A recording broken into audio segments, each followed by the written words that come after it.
وصحبه أجمعين أما بعد. Inshallah, tonight we will cover Surah Yusuf. Surah Yusuf. So this is the 12th surah in the Quran, and it is in the 12th juz of the Quran as well. This is one of my favorite surahs, and Allah subhanahu wa ta'ala himself, he calls this the best surah and the best story that he has narrated in the entirety of the Quran. So we've gone over several stories already in the past few classes. However, this is the best of them all. This story, the story of Yusuf and of his brothers and his family and all of the things that happened in his life, this is the best story, and this is according to Allah subhanahu wa ta'ala himself. So we'll go into that in just a little bit. First, let's go over, the basics, which is, when was the surah revealed? According to most scholars, this was probably revealed in the later portion of the Prophet ﷺ stay in Mecca. So when Nabi ﷺ was staying in Mecca after Amal Huzn, after Nabi ﷺ lost his wife Khadija radiallahu anha, after he lost his uncle Abu Talib, these were some of Nabi ﷺ's greatest supporters, people who were really, really with him through hard times. And after he was, really plunged into this great sorrow, great sadness, so much so that scholars call this year that the Prophet ﷺ was really feeling this Amul Huzn, the year of sadness. In this time, according to some scholars, this is when Allah subhanahu wa ta'ala revealed this surah in particular. Because he showed that, you are definitely going through a lot of struggles. O you, Muhammad sallallahu alaihi wasallam, you are going through a lot of struggles, undoubtedly. And there are others who also went through similar struggles. Some of them went through even worse than what you might be going through right now, including Yusuf alayhi salam. Like, look at what Yusuf went through. You lost your family. Okay, Yusuf, his family intentionally got rid of him. So then Allah subhanahu wa ta'ala revealed this surah in that regard. According to some other scholars, however, they say that this was when the Prophet ﷺ was asked about the story of Yusuf alayhi and his brothers. And Yusuf alayhi salam, he is also looked up to in the other scriptures, in particular in Judaism. He's also seen as a significant figure by the name of Joseph. So, according to some scholars, the Jewish tribes and some of the people who had ishkal, who had issues with the Prophet ﷺ's claim to prophethood, they said, okay, tell us about why the brothers of Joseph traveled all the way from their land to Misr, to Egypt, and what was the reason behind this. So they wanted to know the particular reason behind a singular event in the life of Joseph.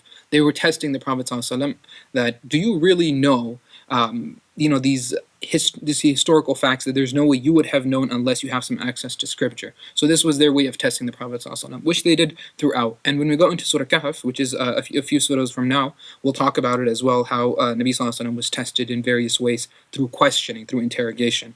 And according to some scholars, that was the reason for the revelation of this surah, Surah Yusuf.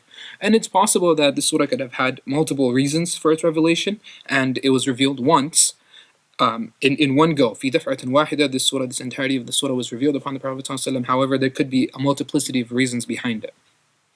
Now, after we've covered, the basics, so we know we know it's in Makkah. We know some of the reasons behind the revelation of it. We know it's a fairly lengthy surah. One of the really cool things about this surah is that even though it is very lengthy and it's named after a single prophet, just like the previous surah, Surah Hud was named after Hud alayhi salam. However, in that surah, we talked about other prophets. We talked about there are some other stories, some other prophets aside from Hud alayhi salam, Salih and Lut and Nuh alayhi salam. All of them are also mentioned in that previous surah, even though it's named after one prophet. In this surah, though it's named after one prophet, it only talks about one prophet. Allah subhanahu wa ta'ala does not talk about any other stories, any other prophets are mentioned, just Yusuf alayhi salam and his life story, the things that he goes through.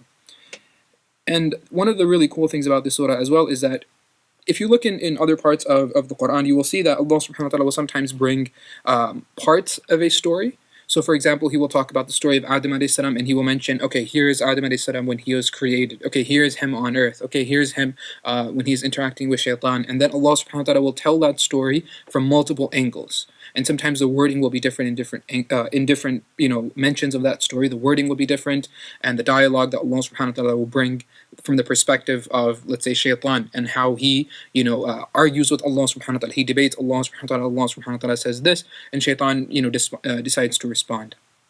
Or the story of Musa alayhi salam, how Allah subhanahu wa ta'ala will tell various parts of that story. For example, before his birth, when he was born, when he was taken into the house of the Pharaoh, when he struck the man, when he fled from Misr, from Egypt, and then when he would eventually return, when he stayed in his new home, when he got married, what happened after, what happened with the Pharaoh, what happened when they ran away, what happened after their escape, their exodus. all of these things. So Allah subhanahu wa ta'ala mentions that, but He doesn't mention it in chronological order sometimes. Actually, most of the time it's not mentioned in chronological order. At the beginning, for example, in Surah Baqarah, we talked about how Musa alayhi salam is interacting with Bani Israel after, this is much later, after the whole Exodus and after everything has already happened.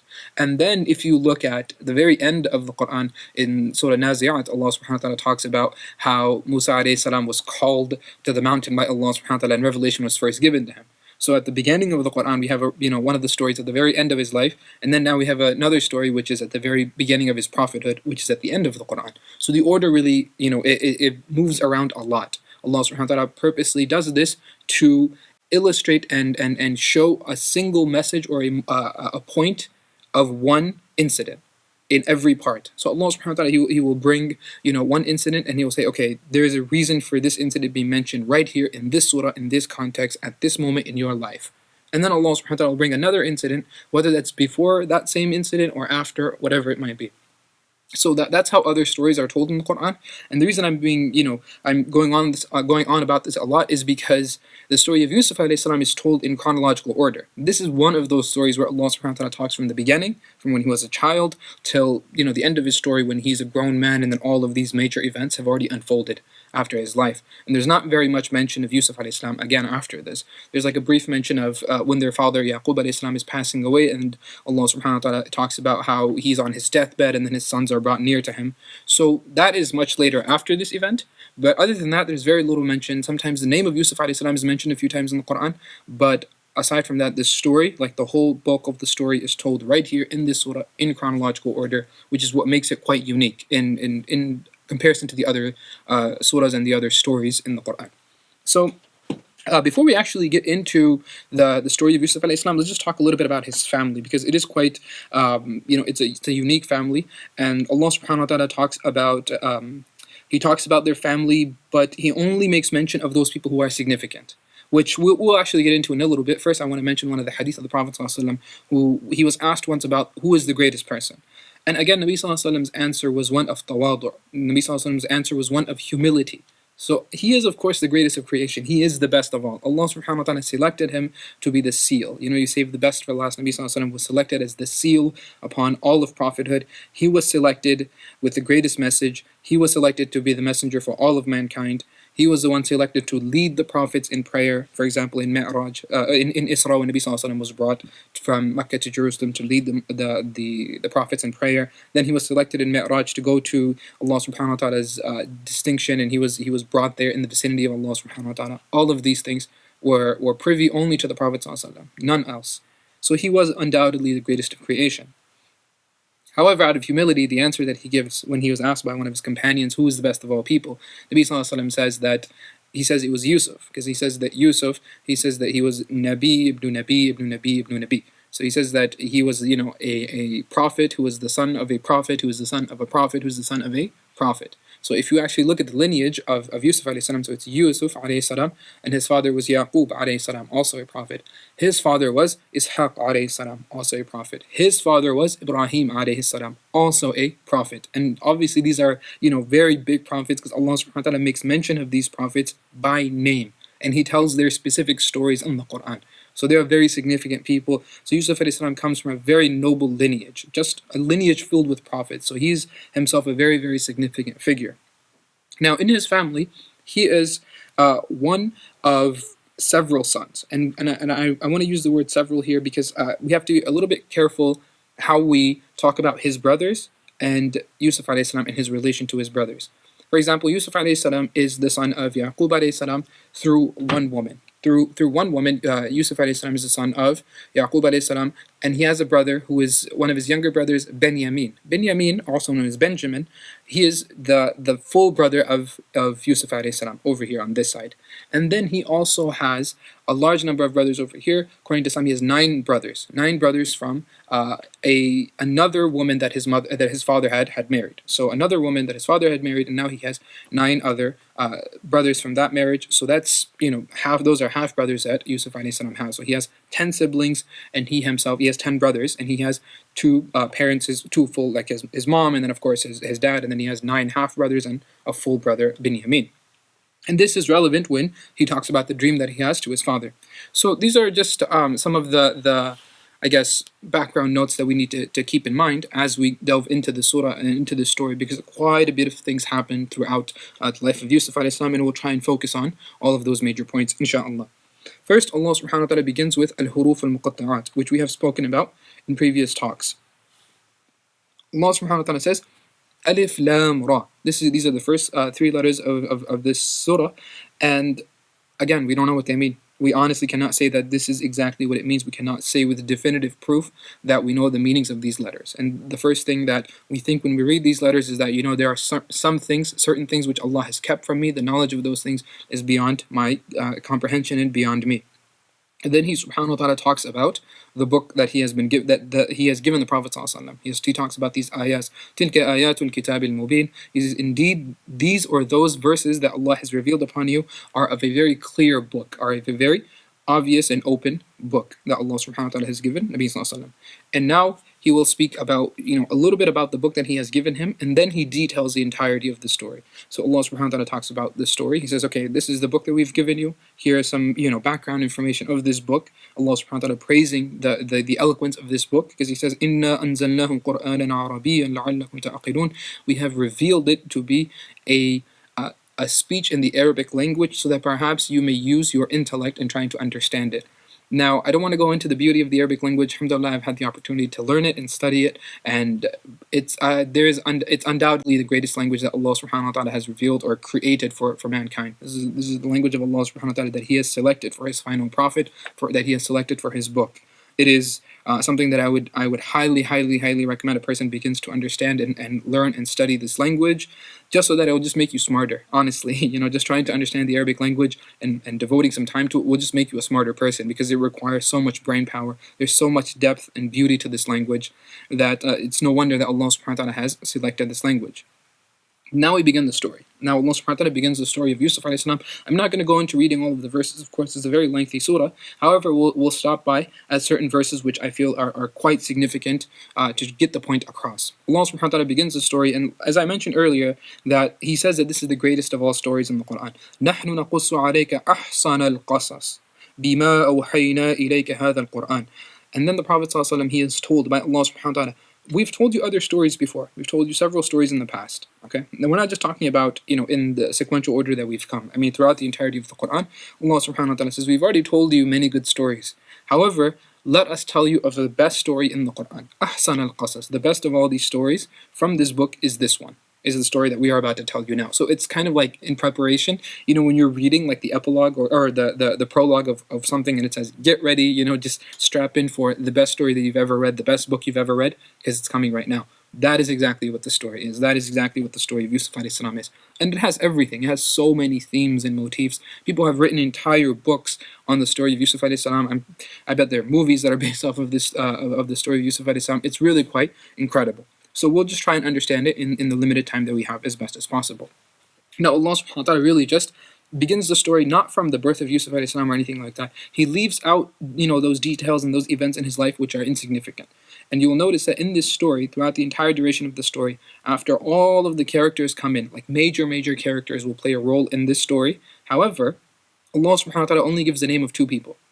Out of, over 100 plus verses, He only mentions explicitly by name two people.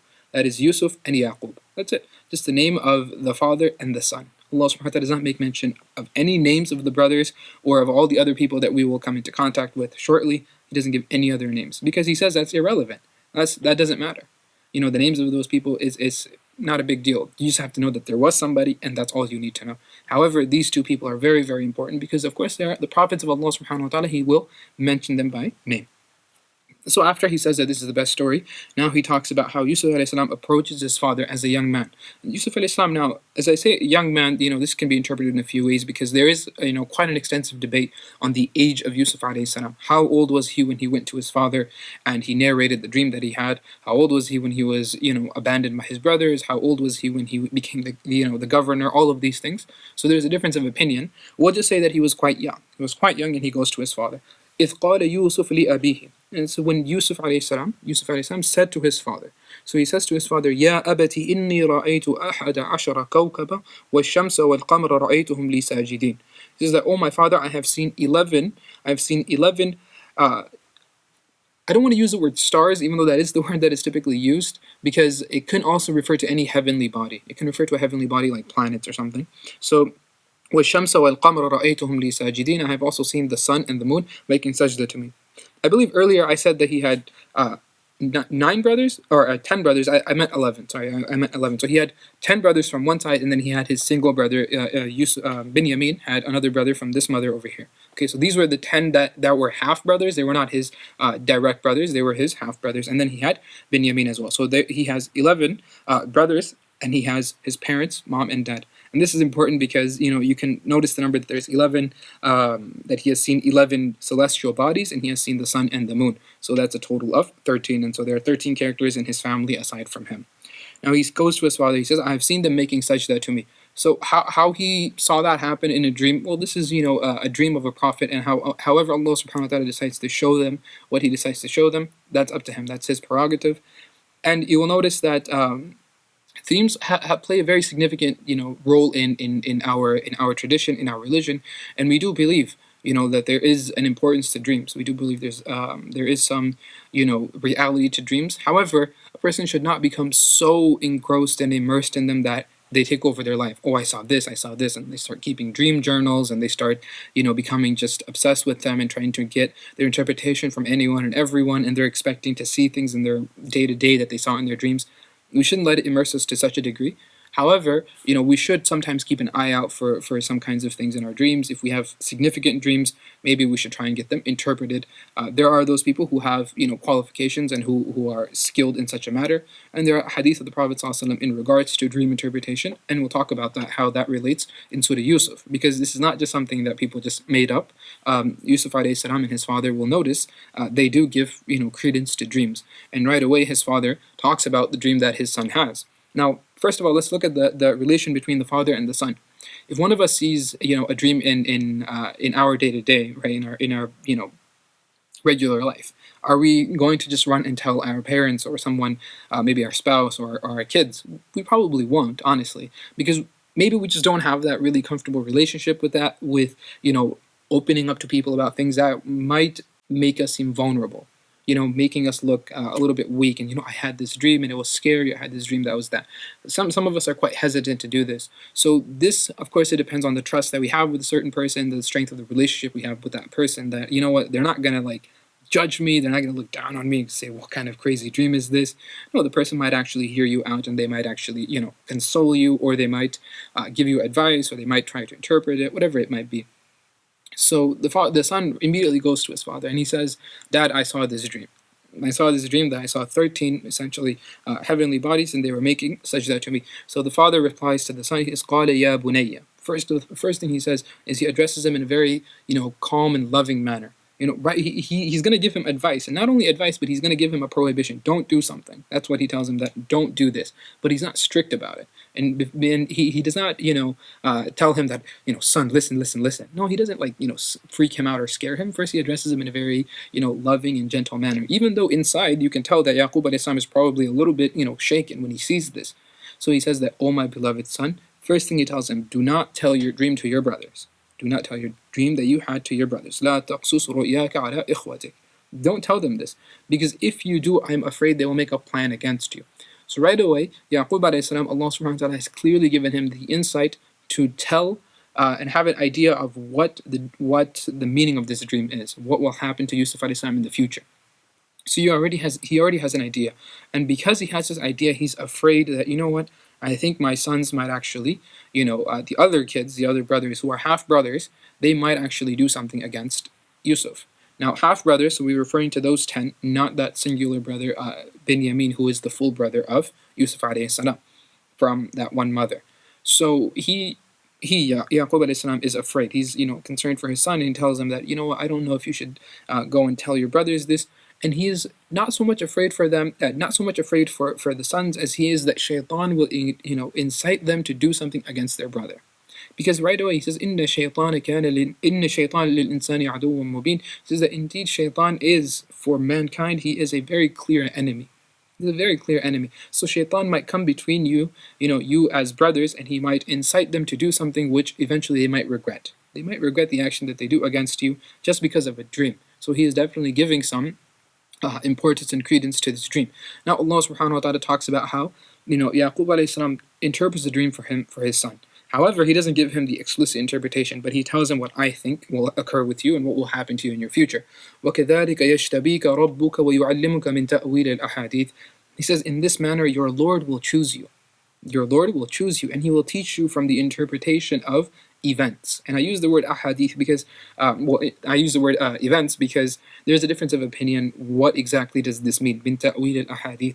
That does this mean that God will choose you just so that He will give you a deeper understanding of the interpretation of dreams, which Yusuf alayhi salam does. But is it just limited to that? Or will he also give you, the ability to see beyond events and kind of see cause and effect and try to understand or try to, see that there's a greater wisdom in the things that happen in your life, which is what Yusuf alayhi salam really needs in his life. Because he goes through all kinds of things and he doesn't panic. You don't see him, just lose his cool. Rather, he kind of goes with it and he sees that, okay, you know what, this event happened. Let me try to understand the event. So that could be one of the interpretations of what this word means, min ta'wil ahadith. And then he says that, Allah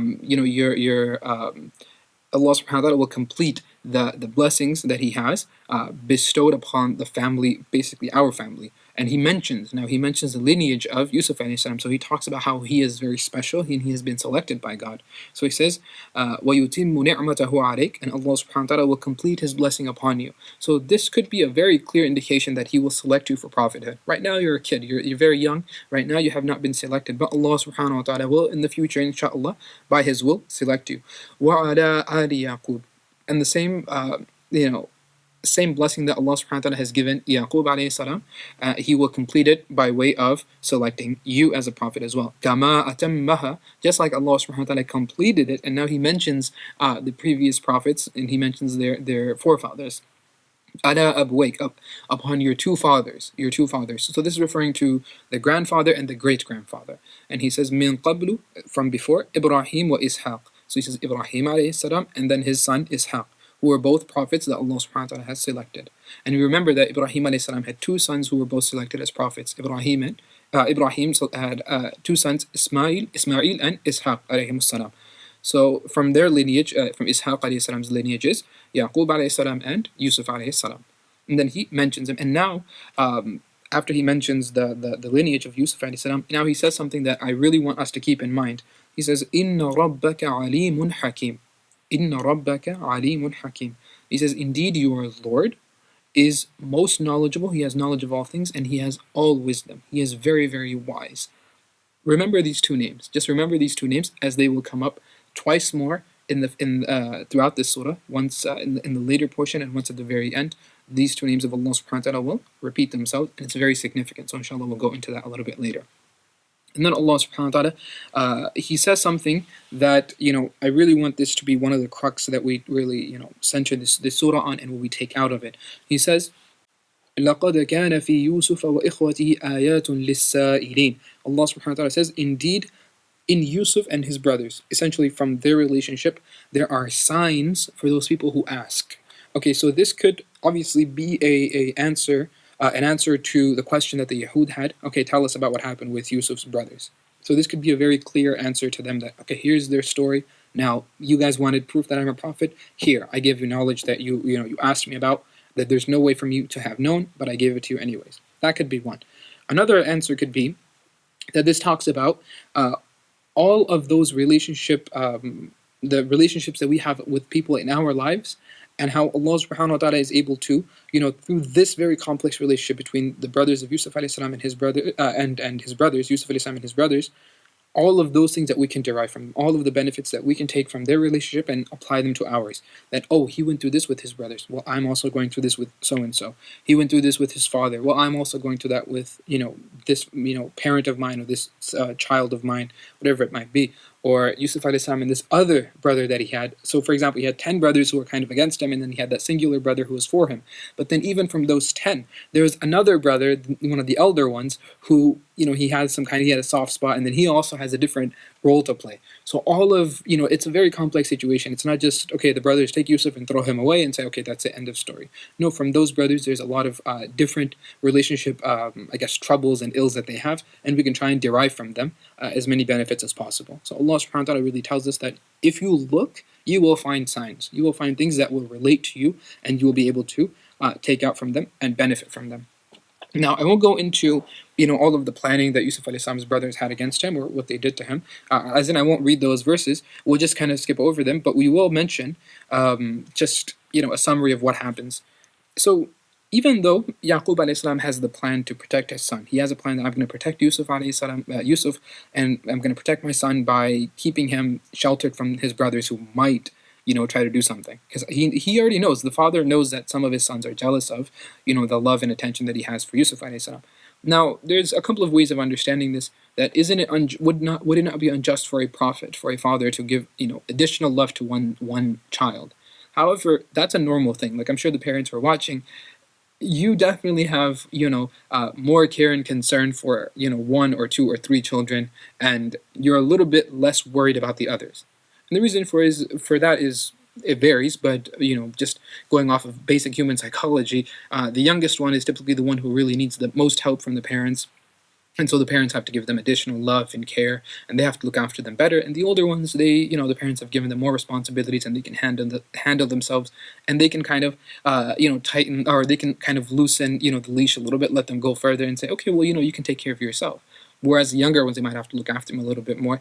And maybe it's just that those brothers, the ones who are older, they might see that, oh, this extra affection they're giving is because they love them more. But it might not be that the father or the parents love that child more, but it's just that they are more concerned. The parents love you equally, but the older brothers and sisters, they might think that the younger one is getting special attention because of extra love. It's not necessarily extra love. When you were young, your parents were also doting over you, looking over you the same amount. However, now that you can take care of yourself, they need to focus that energy and attention and affection on that other brother or that other daughter of theirs, who is the younger one. So that is one very simple way of understanding that, Yaqub alayhi salam was not unjust in his love towards Yusuf alayhi salam. He was just more careful and more protective of Yusuf alayhi salam. And there is a reason for that, because he wanted to protect his son because he was afraid that people would try to hurt him. And we see that in the story, Yusuf alayhi salam is attacked by various people. Various people attack, his brothers attack him. We'll see what the slave traders do. We'll see what the wife of the king does. We'll see what the other women, they try to do. We'll see all of these things that happen to Yusuf alayhi salam. And so you can tell that, the concern that this father had, Yaqub alayhi salam, for his son was well placed. He knew exactly that, people have their jealousy, people have their envy, they have their own, hatred or grudge, whatever it might be. They might see him and they might try to do something, or perhaps they might just have malice in their hearts. And out of that concern that he has for his son, he tells him that, okay, I'm going to try and shelter him as much as possible. This was the plan of Yaqub alayhi salam. He wanted to shelter his son as much as he could. But Allah subhanahu wa ta'ala has his own plans. And even if it's the plan of a prophet versus the plan of Allah subhanahu wa ta'ala, whose plan do you think will win out? Indeed, Allah's plan wins out. And Yaqub alayhi salam kind of, he knows this, of course, and he's a prophet of Allah, he knows this. But he kind of, tells his son that, remember, your Lord is all-knowing, all-wise. He's all-wise, all-knowing. So whatever happens, just keep these two things, these two names of Allah subhanahu wa ta'ala repeating in your head, that there is a wisdom to what's happening, and Allah has knowledge of what's happening in your life. Okay, so I just wanted to kind of give a preface for this, because now is when the brothers start plotting against their, Yusuf alayhi salam against their brother. So the older brothers, and you would assume that most of them are older, they start saying that, they get together and they start plotting, and they say that, why does dad give so much attention and love to Yusuf? This is unfair, and he's not taking care of us, he's ignoring us, whatever it might be. So this is that sibling rivalry which we were talking about. And they decide to get rid of Yusuf. Now, it sounds, for most people, this sounds insane. And that's true. That's a good thing, right? That it is kind of insane that brothers would plot and plan against another one of their own. However, it's a very real fact, unfortunately, and I'm sure you and we can tell plenty of examples of people that we know in our lives who are, perhaps are our relatives, or perhaps they're our friends, or just people that we know who they don't talk to their siblings.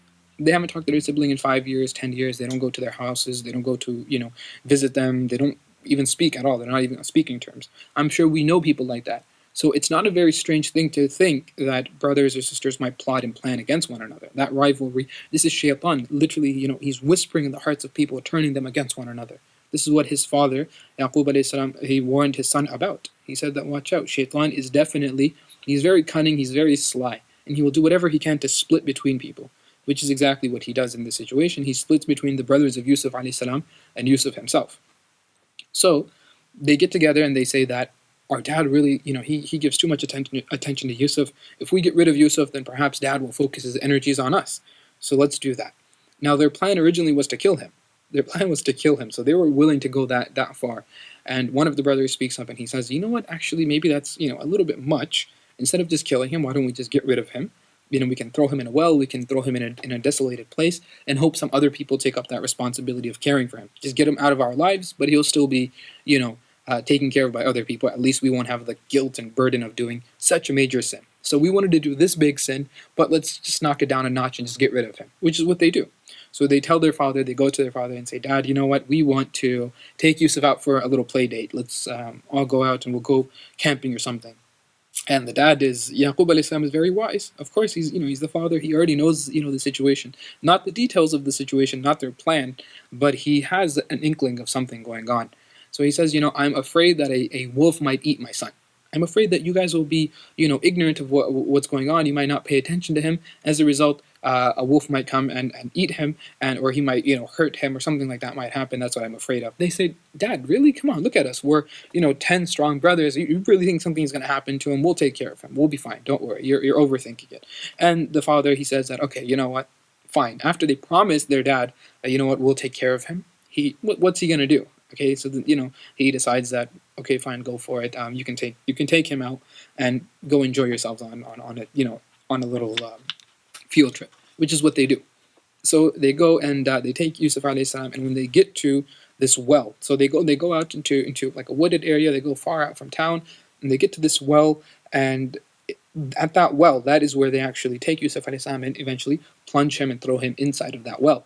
Now, there's like difference of opinion on the details of this regard, like how did it go about, and did they try to like push him or lure him, or what did they do? So there's like different interpretations and stuff, and there's different reports. However, the important thing that we know is that Yusuf alayhi salam was essentially taken by his brothers and thrown into the well. And as he's being thrown into well, being pushed into it, they manage to take his shirt off, because clearly he's fighting back. He's going to fight back. He doesn't, even if you might think that his brothers are playing, or according to some reports, he knew that they were serious and they actually wanted to harm him. They still wanted to get rid of him. So after they manage to take his shirt off and finally push him into the well, Yusuf alayhi salam, as he is falling, according to one report, as he is falling, it is he is protected, he is saved. Of course, Allah subhanahu wa ta'ala saved him, because you think that if he's falling from a huge or big well, he's going to fall quite a distance, he might get severely hurt. But Allah subhanahu wa ta'ala divinely protected him, and He gave him aman, He gave him safety. So He gave him safety by way of however He so wills, whether it's by an angel or whether it's an unseen protection. Allah subhanahu wa ta'ala protected him, and he was lowered safely into the bottom of that well.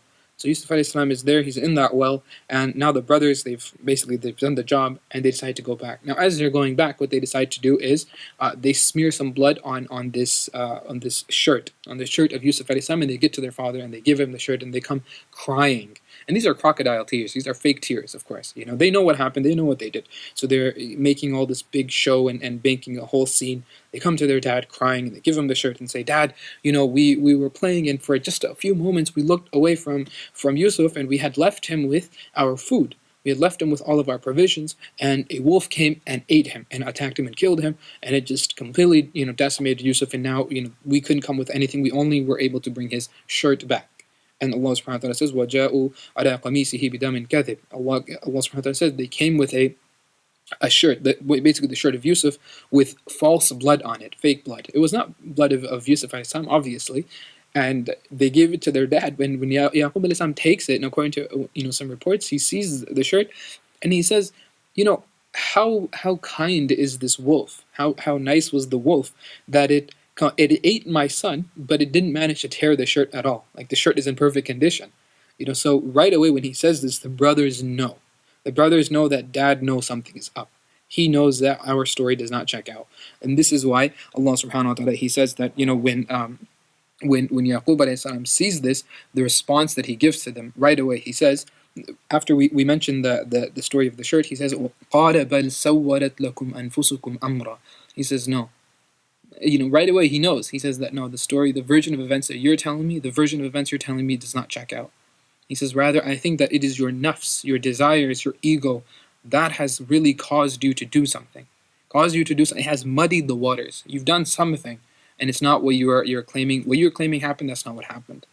فَصَبْرٌ جَمِيلٌ. He says, a beautiful patience, as in I will exact a beautiful patience. What patience? What else do I have? What other option do I have? A beautiful patience means that a person does not question Allah subhanahu wa ta'ala's wisdom behind it. They know that a difficulty happens, and we'll talk about Yusuf alayhi salam, he cry, Yaqub alayhi salam, he cries, he's sad, he's very upset. Of course, losing a son, someone telling you that your child has been killed. That what are we supposed to tell a person? Hey, don't cry anymore, or you should have sabr, brother. Don't cry. That's you would only say that to a robot. Okay, a human being feels emotion. And Yaqub alayhi salam, though he is a prophet of Allah subhanahu wa ta'ala, he is very, very saddened, of course, and he begins to cry. And we'll talk about the extent of his crying in a little bit. So I don't want you to think that, he has sabr, that he just says, okay, it happened, let's go, let's move on with life. That's not what happens. Yaqub alayhi salam is very upset. However, he says that I will have a beautiful patience because Allah subhanahu wa ta'ala is the one whose help I seek. وَاللَّهُ الْمُسْتَعَانُ عَلَى مَا تَصِفُونَ. Whatever you have just described to me, Allah is the one whose help I can seek in this affair. What other choice do I have? So he seeks the help of Allah subhanahu wa ta'ala in regards to this. Now the scene basically changes. Now we move from that discussion that Yaqub alayhi salam was having with his sons to Yusuf alayhi salam. Now, the majority of the story takes place here with just a focus on Yusuf alayhi salam and things that happen in his life. So as he is in the well, according to some reports, he's in the well for several days. He's in the well for about 3 days, and one of his brothers is actually coming in and lowering food into the well because, he's looking after him, according to one report. So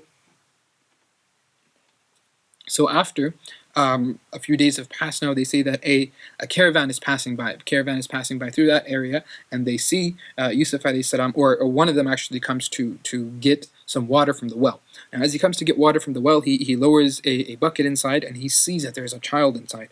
And not just any child, this is a very handsome child. And I'm sure you've heard the reports, and this is one of the things that we know best about Yusuf alayhi salam. He was given shatrul husn, that he was given a large portion of beauty from all of the beauty that Allah subhanahu wa ta'ala created. The majority of it was given to Yusuf alayhi salam. He was given half of all beauty. It's a very, very handsome creation of Allah subhanahu wa ta'ala. And when this man, he sees him in the well, he decides that he's just going to take him for himself. And he says that, well, I can take this child and sell him. I can take the child. I won't have to tell the people in the caravan. So what he does is, he hoists him up. He takes him out of the well, and he conceals him. According to reports, he conceals him for the rest of the people, and he takes him for himself. And you can imagine that he shackles him up somehow, and he covers him. And then when he gets an option and they reach the town, he's able to sell him. So he goes and they have like these slave markets. So he tries to sell him off. And the person who comes to buy him, the person who eventually buys him, is the representative of the king. So of the king at that time, or you and I would say like a governor or somebody who holds a very, very high position. He is, clearly a ruler of a certain province or something along that line. So when he is, he sees that this young boy is being sold for whatever price it might be, and Allah subhanahu wa ta'ala uses a very, interesting language here. He says, وَشَرَوْهُ بِثَمَنٍ بَخْسٍ دَرَاهِمَ مَعْدُودَةٍ وَكَانُوا فِيهِ مِنَ الزَّاهِدِينَ. They sold him for just a few dollars. That's it. They just sold him. They just wanted to get rid of him. The man who sold him, the people or whoever was invested in selling him, they just sold him for a very, very paltry price. And this is really significant if you think about it, that this is a prophet of Allah subhanahu wa ta'ala. Though he's not a prophet at this moment, a very handsome young man, a person who he has so much potential, he has such a life to live. And we will talk about the life that Yusuf alayhi salam eventually ends up living, where he goes to become, he takes that position of not prime minister. He takes the position of a minister. He takes the position of this very high figure in government, and he has his own palace, his own throne. He rules over agriculture of the country. All of this, but at this moment he's just a young boy, and they just wanted to get rid of him. So they said, okay, whatever, take him. We don't care. So this goes to show that there are some people who will not see the value in anything seriously, or they might look at something and think that it's worthless. but it might be treasure for another person. And at that moment, what the king, he sees this young boy, he sees him and he says, hey, we should, we'll take him. So we said we would like to purchase this boy because he can either serve as our son. We'll give him a place to stay in our home, and we'll consider him as our adopted child, or he can be a servant of ours, and he will just take care of our day-to-day affairs and help us in all the things that we need done around the house. So the king clearly sees potential in him. Now, this is a very, very important lesson. There are many things that we can take from this, and one of them, though it's, people might think, oh, this is a barbaric thing, and they're buying and selling slaves and stuff. We don't want to get into all of that.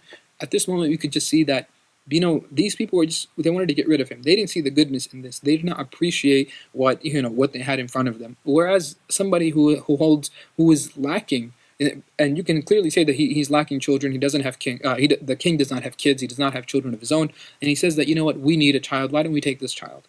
So there are so many of us who are blessed with children. We're blessed with a home. We're blessed with whatever it might be. And there are many people, who are not. So before we start complaining that, oh man, this job sucks. Well, there are plenty of people at this time who don't have a job. And right now, as of moment of recording this, there are so many people who have just filed for unemployment, and we're at almost record numbers, basically, of unemployment in this country. People have lost their homes, and they've lost, jobs, they've lost rent, they've lost all of these things, and now they're struggling. They're wondering how to get by day to day. Meanwhile, we are here by the blessing of Allah subhanahu wa ta'ala. We still have our occupation, we still have an income. So we should be very, very careful next time we start complaining about things that other people would die for, things that other people would give anything for. These people, they got rid of Yusuf as best as they could. They just wanted to quickly get rid of him. They didn't want anything to do with him. And the king sees him and thinks that, I need a son. And he's willing to, pay big money, even though they took very, very little value. This reminds me of the story of Abu Bakr radiallahu anhu and Bilal radiallahu anhu, that, he went to buy Bilal radiallahu anhu, because Bilal radiallahu anhu was a slave. So he went, and when he went to go buy his freedom, the slave master said that, I'll, take, let's say, and I don't remember the exact number. So he said, I'll charge you like 100 dirhams or 100 dinars. And Abu Bakr radiallahu anhu gladly gives him 100. And then the man, he laughs. The man takes the money and he sets Bilal radiallahu anhu free. And he says, had you offered me 10 dinars, then I would have sold him to you for 10. Basically, he's not even worth a tenth of what you gave me. Abu Bakr radiallahu anhu said, had you demanded from me 1,000, I would have given him to you. And again, these are numbers that, I'm not being specific on the numbers, but he said that had you demanded a much higher sum, I would have given it to you. Because you don't see the value in this man. I see the value. You only care for him as a slave. I care for him much more than that, much, much beyond that. So this is a very stark lesson for us. Some of the things that we have in our lives, whether it's food, sometimes we're too quick to complain about the food that's in front of us. But understand that there are billions of people, literally, not millions, billions of people who are going to sleep on an empty stomach, and they would give anything for this, 1 day old food that we have in front of us. So we are very, very, very, very fortunate, very blessed, and very selected by Allah subhanahu wa ta'ala from, a large group of people. He has selected a few who continue, that they get these, his bounties, and we have to make sure that we are doing shukr of them, because tomorrow they can disappear. And then we might look back and wish that, I wish I had the access to those, same blessings that Allah had given me just yesterday. So inshallah, let's continue. Now, Yusuf alayhi salam, now imagine his story. So he's living at home comfortably with his dad, his mom and dad, and his brother, and now all of a sudden he's thrown into the bottom of a well. So life went from being very comfortable to being very uncomfortable very quickly for Yusuf alayhi salam. And he's now in the bottom of the well, and he's thinking that, how can this happen? This is terrible. This is what you would expect his response to be. But Allah subhanahu wa ta'ala, and according to some narrations, Allah subhanahu wa ta'ala sent Jibreel alayhi salam, who was comforting Yusuf alayhi salam in this well when he's completely alone.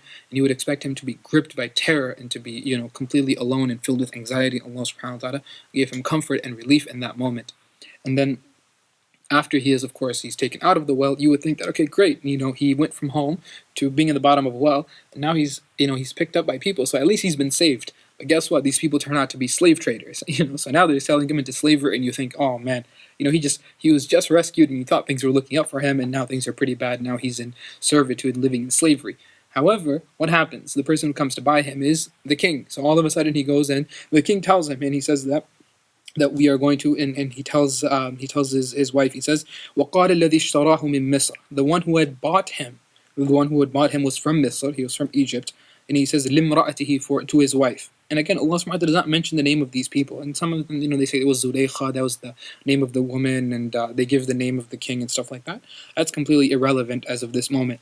So then he tells his wife, Akrimi mathwah.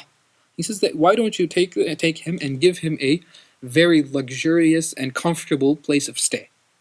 Basically, give him a room in the palace. I'd say he went from living, he went from living at home, which I'm sure was nice, to living in a well, to living, with slave traders, to now living in a palace, And then Allah subhanahu wa ta'ala says, he continues, he says, the man tells his wife, basically the king tells his wife, "Asa an yanfa'ana aw nattakhidahu walada." Perhaps he will benefit us. Basically, we'll use him as a khadim, as a servant. He'll just, help us with our day-to-day affairs, take care of things around the house. Or we can consider him our adopted child. We'll even consider him our son. وَكَذَلِكَ مَكَّنَّا لِيُوسُفَ فِي الْأَرْضِ. And in this way, Allah subhanahu wa ta'ala says, we gave Yusuf makana. We gave him a place to stay. We gave him a firm establishment on earth. And this is, a very, very striking lesson, and I wanted to talk about this at the end of the story. However, I thought I would just go into it right now because this was a huge change in Yusuf alayhi salam's life. Remember, he went from being comfortable in his home, he was just a normal, regular child. All of a sudden, he's thrown into the bottom of a well, left for dead by his brothers. All of a sudden, now he's sold into slavery. Now he's living in a palace, and he's, sitting there with the king. Now he has all of the royals are coming, because who comes to visit the king? People who are royals, who are emissaries, delegations come, and he sits there and he hears all kinds of secrets. He hears all kinds of the running affairs of the world, of at least the world at that time where they were. All of these things he sees and hears in front of him, which he would never have access to at home. Definitely not. At home he was just living in a village, in a town somewhere, but now here he is living in basically the capital of their known world for that region.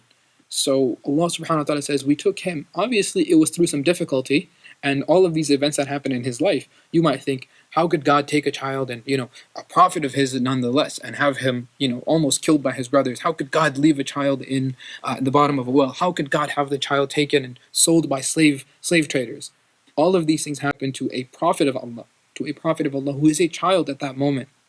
Allah subhanahu wa ta'ala says, we did all of these ups and downs in his life just so that eventually he would get to that palace. Could Allah not have taken him directly from his home to the palace? Of course he did. He could have, absolutely he could have. But he did it in this way, and this is a prime example for us that sometimes, life is just beating us up. So we are just at the bottom of the barrel, and we're thinking this is just terrible. Things are just the worst that they have been in a very long time, if not the worst ever. And at that moment in Yusuf alayhi salam's life, when he is at the bottom of the well, that is the worst that has happened to him. That's the worst thing that's happened to him. It's at the worst and lowest point in his life until then. Until then, it's the lowest. Because he just bought and sold into slavery, which is now even worse than where he was in the bottom of the well. At least he was a free man in the bottom of the well. But Allah subhanahu wa ta'ala says all these ups and downs in his life, God is watching over him. And eventually, look at where he reached. So in our lives as well, the ups and downs that we go through, today things might be looking up. Tomorrow something might happen and things might fall down, and we might think that, man, life sucks. We might just think that.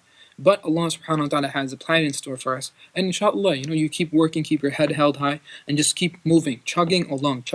Life gets better. Things will change. Things do not remain the same. It's not stationary, We don't just live in, unfortunately sometimes, we don't live in a very stable life, right? Things keep changing constantly. So if things are looking down, inshallah, tomorrow things will look up. And Allah subhanahu wa ta'ala gives the example of Yusuf alayhi salam, and he says, وَكَذَلِكَ. In this way, through all of these ups and downs in his life, we gave Yusuf a place to stay. We gave him comfort, and we gave him a firm establishment on earth. And then he continues, he says, وَلِنُعَلِّمَهُ مِن تَأْوِيلِ الْأَحَادِيثِ. So that we can teach him and show him how to engage in interpretation of events. And I'm using the word events again for ahadith because it can refer to dream interpretation. It can also refer to him understanding how politics works, how all of the affairs of the state and things like that work. Because he's later able to convince the king that you should put me in a position of government because I know how things work. I grew up in your house. So Allah subhanahu wa ta'ala says that we gave him all of these things, ups and downs, so that eventually he would reach a position where he will be able to absorb so much information and knowledge, and he will be able to learn so much. Which is exactly what he ends up doing. And then he subhanahu wa ta'ala uses a phrase that he doesn't use many other places in the Quran. I believe that specifically this word does not come again in the Quran. I believe this is the case. So he says, وَاللَّهُ غَالِبٌ عَلَى أَمْرِهِ. Allah subhanahu wa ta'ala says, and Allah is completely overpowering over the affair and life of Yusuf. Okay, ghalaba means literally to take over something. Okay, ghalabahu means the person he was taken over by something. That's it. So it's used, when an army takes over another army, defeats another army. That's what the word that Allah subhanahu wa ta'ala uses. So he says basically, I have completely taken over the affair and the life of Yusuf alayhi salam. And he is saying this at this moment when Yusuf alayhi salam just went through all these ups and downs. When he was thrown in the bottom of a well and you're thinking, where is God? When a person is at that bottom, that lowest stage in their life, lowest point in their life, and they might be asking, what's God's plan right now? Where's God at this point? And Allah subhanahu wa ta'ala is reminding us, you and I, that hey, when he was on the bottom of the well, who got him out? When he was taken by slave traders, who got him out? When he was thrown by his brothers, when his brothers tried to kill him, who helped him? Allah subhanahu wa ta'ala, Wallahu ghalibun ala amrihi. Allah is completely in control of his affairs. So he's completely in control of your affairs as well. Don't think that Allah is not aware. He knows what's happening in your life. He knows what's happening in your life. If you have a complaint, definitely complain to Allah. Allah, this is too tough for me. I can't handle this. Please make it easier. Go ahead. Go ahead. Don't blame Allah subhanahu wa ta'ala. Ask him for his help. Ask him for his help. Imagine someone comes up to you and they say that, you know what, I cannot believe you gave me this task to do. How could you do this? Rather than that, the person comes up to you and says, I really need your help to do this. Which response would you give? And which approach would you prefer that someone gives you? Obviously, you would prefer the approach where a person is coming to you out of humility and the person is asking for your help, rather than the person coming and accusing you and accosting you, which is exactly what Allah subhanahu wa ta'ala is making a direct indication towards, that hey, Allah, look at what he says right after. He says, وَلَكِنَّ أَكْثَرَ النَّاسِ لَا يَعْلَمُونَ. However, most people don't know this. Most people in this situation, if you tell them that yes, a child was thrown into a well, they would say, oh my God, it's unbelievable. This is the worst thing that could ever happen. How do you know? Yusuf alayhi salam being thrown into the bottom of the well led him to becoming eventually the king of the province.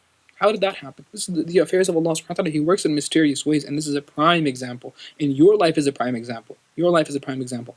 Definitely all of us have gone through certain things we thought, I will never get past this. I don't know what to do.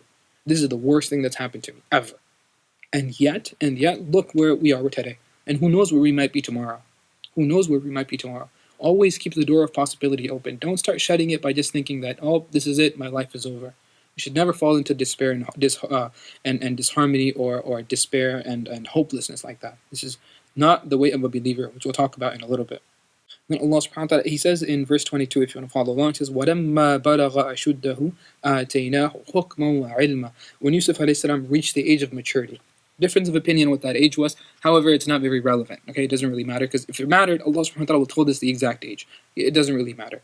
When he reached an age where he was mature enough to get the wisdom that Allah subhanahu wa ta'ala had selected for him, he says that we taught him, آتَيْنَاهُ, we gave him hikmah and ilm. We gave him wisdom and we gave him knowledge. What are the two names of Allah subhanahu wa ta'ala that we mentioned at the beginning? Verse 6.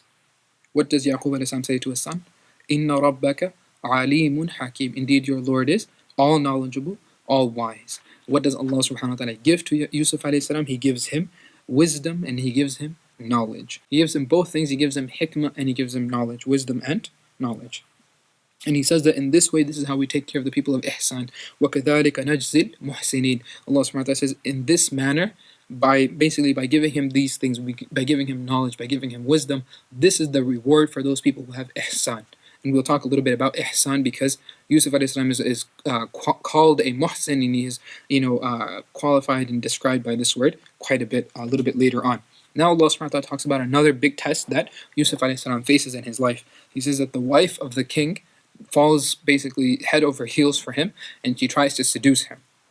And he says that this whole incident happens where she forces Yusuf alayhi salam into a room or into several rooms, and then she locks those doors and keeps him imprisoned essentially. And then as she attempts to make a move towards him, Allah subhanahu wa ta'ala says that we divinely protected him and we gave him a vision. According to some, that when the wife was approaching Yusuf alayhi salam, Allah subhanahu wa ta'ala made it such that he saw the face of his father. He saw like a vision, perhaps it was something in his mind, or he actually saw a vision of his father. And when this happened, this really kind of brought him back to his senses, so that when this lady was approaching him, he made a break for it. He just ran. And as he's running, Allah subhanahu wa ta'ala says that though the doors were closed, they were physically locked, they were just divinely split asunder, and they were opened up one by one as he is going and he is running through, and she is running behind him, attempting to stop him. And as she attempts to stop him, she grabs his shirt and rips it from the back. Okay, because she's holding him and he keeps moving forward, and he gets through the doors until he reaches and he gets to the final door. As it opens and they come to the door, they see that not only is the king there, but there are some people of the household are also there. And now they begin a conversation because now she right away, she's very cunning. She says that actually, he tried to attack me. She right away jumps on the attack. Now she was on the defensive, and now she gets on the attack, and she says he tried to attack me, and he made advances towards me. And right away, Yusuf alayhi salam doesn't, he's shocked because who is he? He's just a random, young man in this palace, and he's at the whims of the people who have bought him. Actually, they bought him. So now one of the ladies of the household, and they say that it was. And there's a difference of opinion. Some say she was like a slave girl. Some say she was related to one of the family members. Whatever it might be, she speaks up and she says, actually, let's look at she's holding. She sees that the woman, the wife of the king, is holding a piece of cloth, and she says that if his shirt was ripped from the front, that means that he was making advances towards her, and she tried to defend himself. So as a means of that, she clawed at what was in front of her, which would be his shirt, and she ripped it open. And he would be the one who made the mistake, and he would be the one who would be held accountable. But if his shirt is ripped from the back, that means he was trying to escape, and she attacked him. She made advances towards him.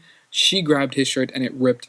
And as a result, she is the one who should be punished, and she was the one who made the mistake. And right away, they saw that his shirt had been ripped from the back and not the front. And they knew, and the king right away, he addresses her, and he scolds his wife, and he says that, what, you need to definitely make reparations for this mistake that you have done, and you need to apologize. And then he tells Yusuf alayhi salam that Yusuf, just ignore this, and please, as a means of apology, that please ignore this, and try to move on from it.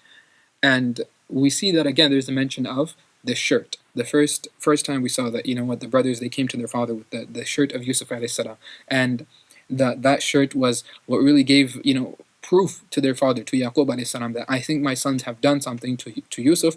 And the fact that it was not ripped at that moment, he knew that Yusuf was safe. Because had it been ripped, then he would have thought that maybe Yusuf actually was eaten by a wolf. But when he saw that it was in perfect condition, he knew. Okay, so he kept that hope for Yusuf alayhi salam going.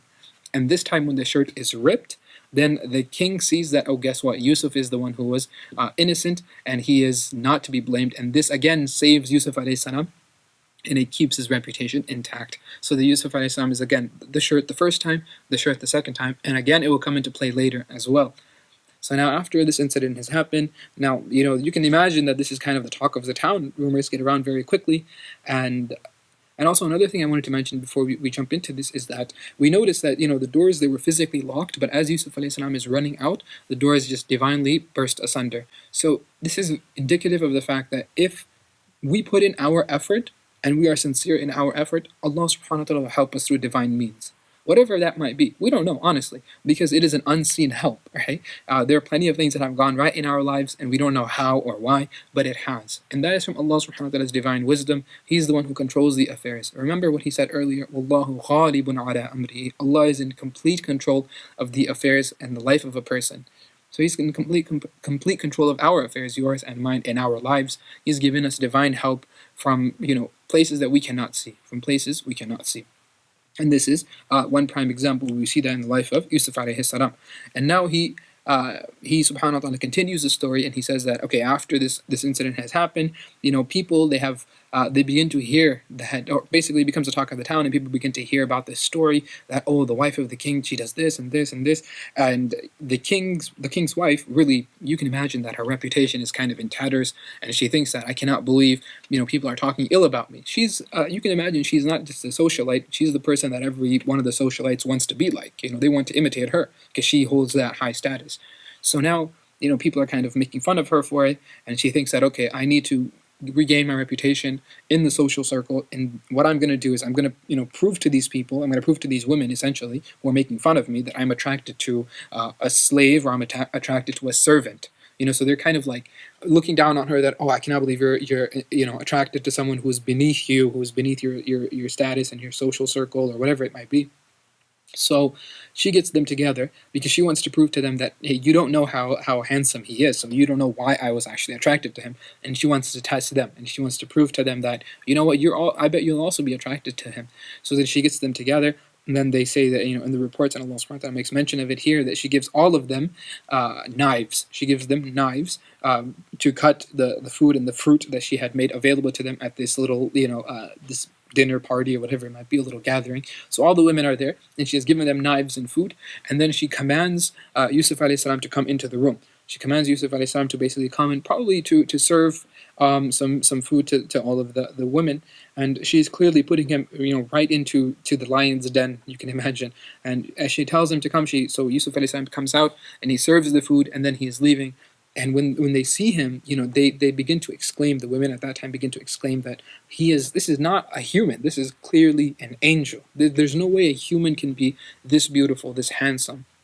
So you can imagine that the women are pretty regular people, ordinary people. Imagine being so struck by someone that you think that this is not even a human creature. I've never seen a human look like this. I've never seen a person look like this.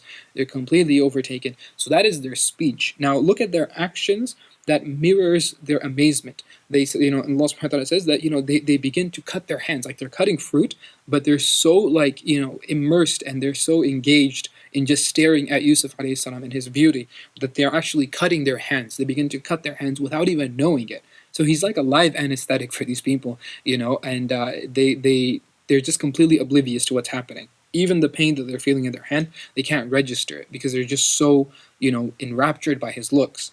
And then Yusuf alayhi salam just leaves, and after that they admit, that you can imagine the conversation that happens, that, because now the woman, if we say that her name is Zulaykha, it doesn't really hurt us. So Zulaykha at that time, she now says to the women that, so now you see why I was so, inclined towards him, and now I can see you're also attracted to him.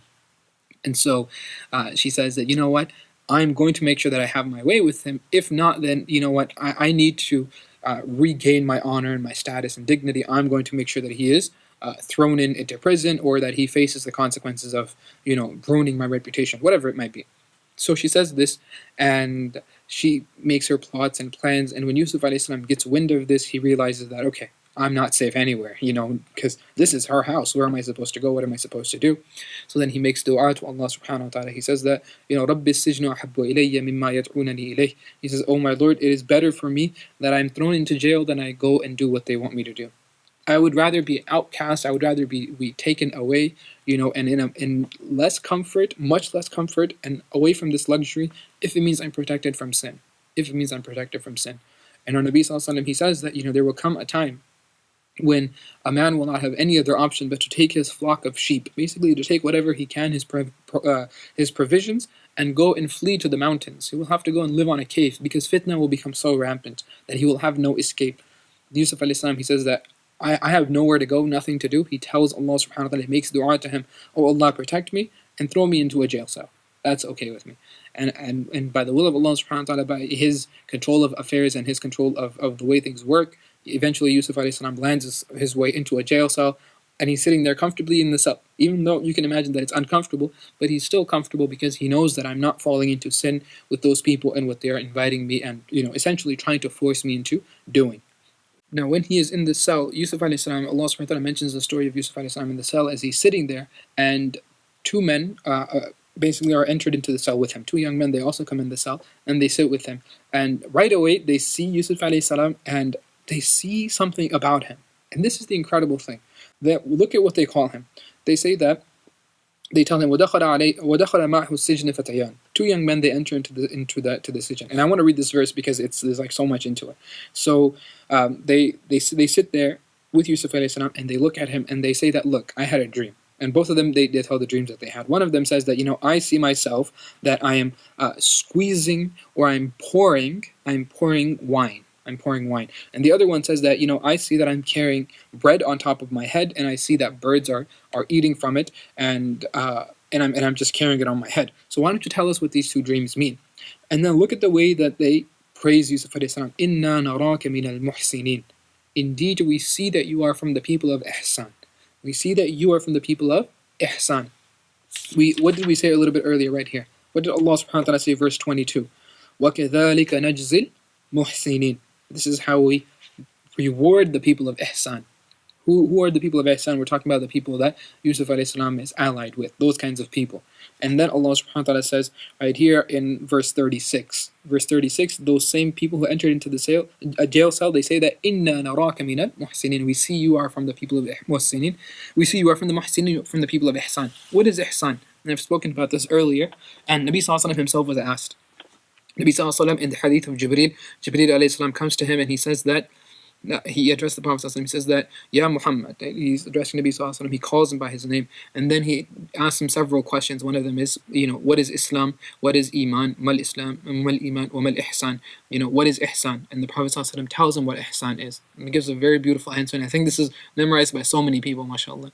He says, أن تعبد الله كأنك تراه فإن لم تكن تراه فإنه يراك. He says that you worship Allah subhanahu wa ta'ala as if you can see Him right in front of you. And know this, that nobody can see Him. فَإِن لَمْ تَكُنْ تَرَى. If you're not able to see Him, that's everyone. Nobody can see Allah subhanahu wa ta'ala. At least in dunya, it is impossible. وَيُدْرِكُ الْأَبْصَارِ وَلَا تُدْرِكُهُ الْأَبْصَارِ. That, Allah is the one who sees all and none can see Him. None can see Him. At least in dunya. However, رُؤْيَةُ اللَّهِ فِي الْآخِرَةِ حَقٌّ. The vision of Allah subhanahu wa ta'ala, the beatific vision in Jannah is a reality. It is a reality. So, this is what ihsan is, that a person worships God as if they can see Him. But they know that they cannot see Him, but they know that God is watching over them at all times. So God sees you at all moments, at every single moment in your life. So a person lives their life knowing that God's eye is on me at all times. God's vision is upon me every moment of my life. Every moment, whether I'm awake, whether I'm sleeping, whether I'm eating, whether I'm doing this or this or this, God has complete knowledge of my life. And that, to some people, is very scary, which is good. And to some other people, it's a solace, it's a comfort, which is also very good. And Yusuf alayhi salam, for him, it differed. At the times when he was thrown into the well, that was a very scary moment. And it was comforting for him to know that God is with me, He's watching over me. When he is, being approached by that woman and he is, she's making advances towards him, that was a scary thing. God's watching over me, look at what's happening. What am I, what if I fall into something? So that is that fear that he has. That is a good thing, the fear that God is watching over me at all times. This shows that Yusuf alayhi salam is from the muhsinin, and not only that, but they can see it on him. They can literally see it. So this is a reality that the scholars they speak about this in length. That a person, you can tell by their appearance that sins and good deeds, they become apparent on a person.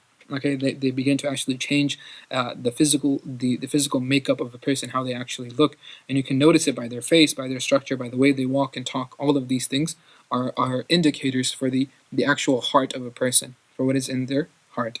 And then after that, look at how Yusuf alayhi salam uses this opportunity. When these two people come to him and they start asking him this question, he knows that they're at a stage where they're receptive. They want to hear what he has to say. So rather than telling them the dream interpretation first, look at the first thing he does. He gives them da'wah. He says that, look, I will tell you. He says, قَالَ لَا يَأْتِيكُمَا طَعَامٌ تُرْزَقَانِهِ إِلَّا نَبَّأْتُكُمَا بِتَأْوِيلِهِ.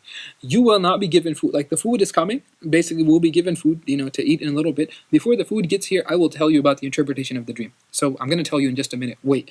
However, let me tell you something else. He says, ذَلِكُمَا مِمَّا عَلَّمَنِي رَبِّي. He says that, I'll tell you the dreams, the meaning of the dreams, because that's what my Lord told me about. My Lord has taught me.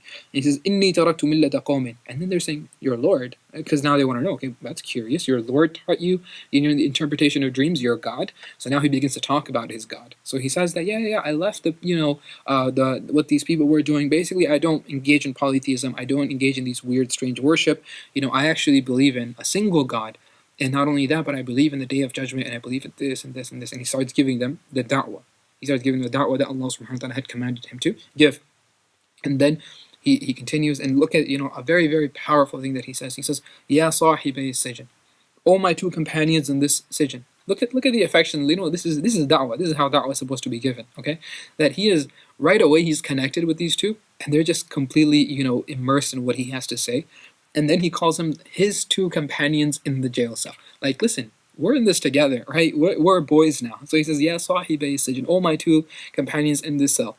أَأَرْبَابٌ مُتَفَرِّقُونَ خَيْرٌ أَمِ اللَّهُ الْوَاحِدُ الْقَهَّارُ. He says, what's better? A whole, pantheon of deities, a whole large, vast variety of different gods, colors, shapes, and sizes, all of these idols, that's better? Or a single, all-powerful, all-knowing entity who has complete control over all things?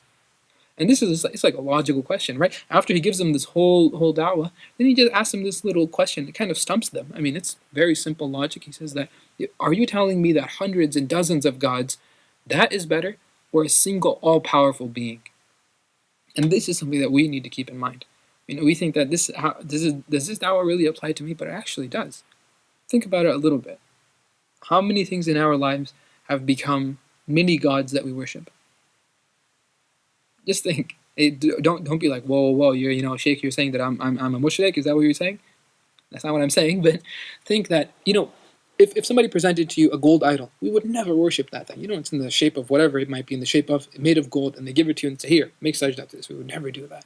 But if that was melted down into a bar of gold, what would we not do for that? What would we not do to attain that bar of gold? There's this iPad is here. It doesn't belong to me, but let's say my iPad. Okay, if I had an iPad and I dropped it and it cracked, it broke.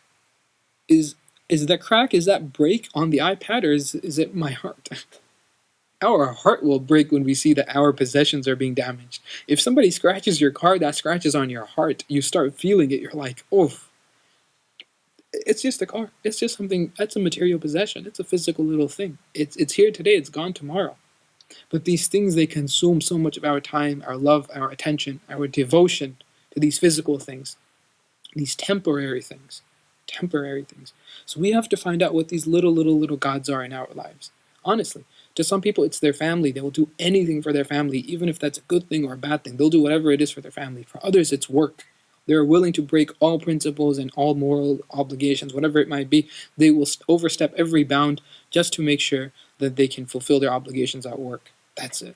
For others, it might be, wealth. The person just has to chase after an imaginary number. They make up a number with 7 zeros, 8 zeros, whatever it might be, and they say, no matter what, I'm going to get this number. And that is what the person worships. For others, they worship their self. They worship their nafs. They worship their desires. Allah subhanahu wa ta'ala asks this question. أَفَرَأَيْتَ مَنِ اتَّخَذَ إِلَهَهُ هَوَاهُ. He said, have you not seen the person who takes his own nafs, his own ego, his own desires as his God? The person gives into any and every desire that they have. All they want to do is fulfill their needs and wants. That's it. Whatever I want, I do it. I don't hesitate. Okay? Some people, they say that, I don't have a filter. I say whatever comes to mind. Well, you should have a filter. We should have filters in our lives. We should really think that what I'm saying, what I'm doing, is this good for me? Is this good for me? Is this making me a better person? Is this making me a better believer? Is this helping me in dunya? Is this helping me in akhirah? If it's not meeting this criteria, then we really need to do a double, triple, quadruple check before we say something or do something that eventually it might come back to bite us. So this is a question that Yusuf a.s. poses to these people. He says that, are all these gods that you're worshipping, all these other things that you're involved in, are they better? Or is just focusing your attention and your devotion to a single being, is that better? That whatever you do, you can continue to do all these things in life. Have your material possessions, have a nice car, have a nice job, have a family, have all this, have work, make money. All of that is completely fine. But the reason you're doing it is that single reason, for God. I'm doing this knowing that God is watching me. I'm doing this knowing that God will be happy with me. I'm doing this knowing that this will pay off in the long run. This will pay off until what, we're 60, 70, and then we're too old, we're too weak, we don't have enough time to even enjoy ourselves anymore. So what are we going to do then?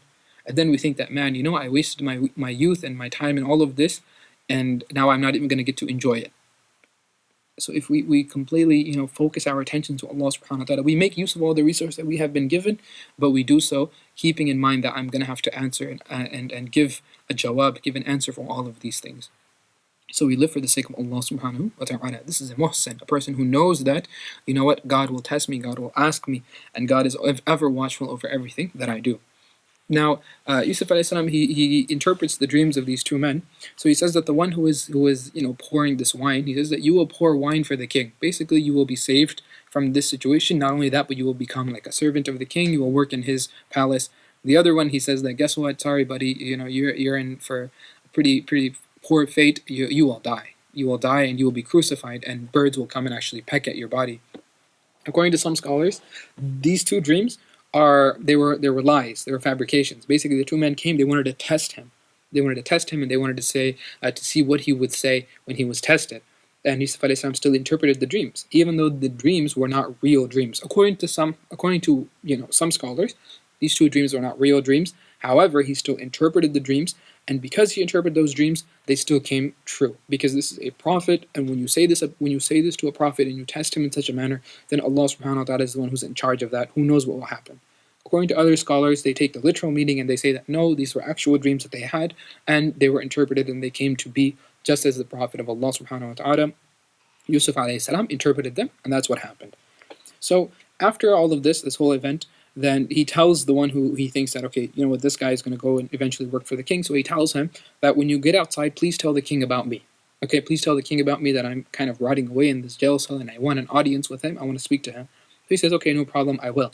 And when the man leaves the jail cell, shaitan makes him forget. Allah subhanahu wa ta'ala says that shaitan makes this man forget, and as a result of that, Yusuf alayhi salam stays in the cell for many years. He says, فَلَبِثَ فِي السِّجْنِ بِضْعَ سِنِينَ. As a result, Yusuf alayhi salam stays in the jail cell for many years. Years pass, less than a decade, but still quite a few years. He just stays in the jail cell, completely forgotten at this time by the people. And then after that, the king has a dream. Okay, so now the king has a dream, and I won't go into the details because I know this is becoming kind of lengthy. So the king has a dream, and it's a strange dream. He doesn't know how to interpret it. So he begins to call his people. He calls some of his the intelligentsia at the time. He calls his wuzara. He calls his scholars, whatever. And he asks them, and they say, "Oh no, these are just some weird dreams you're having. Maybe it's your diet. Maybe it's just random thoughts swirling around."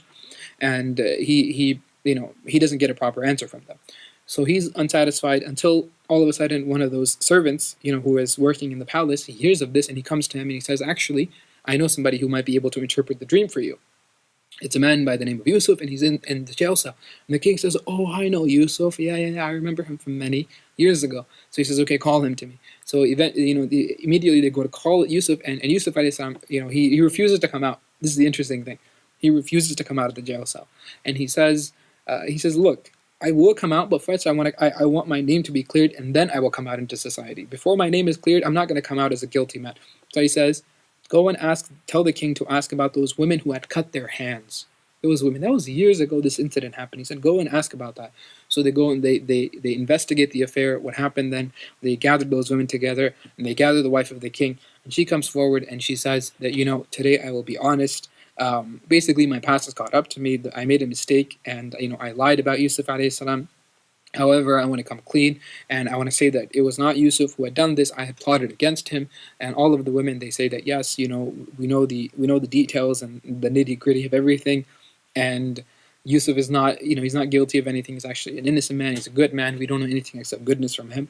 And as a result, people, they look at Yusuf through hopefully new eyes, and they see that Yusuf alayhi salam is indeed a very good man.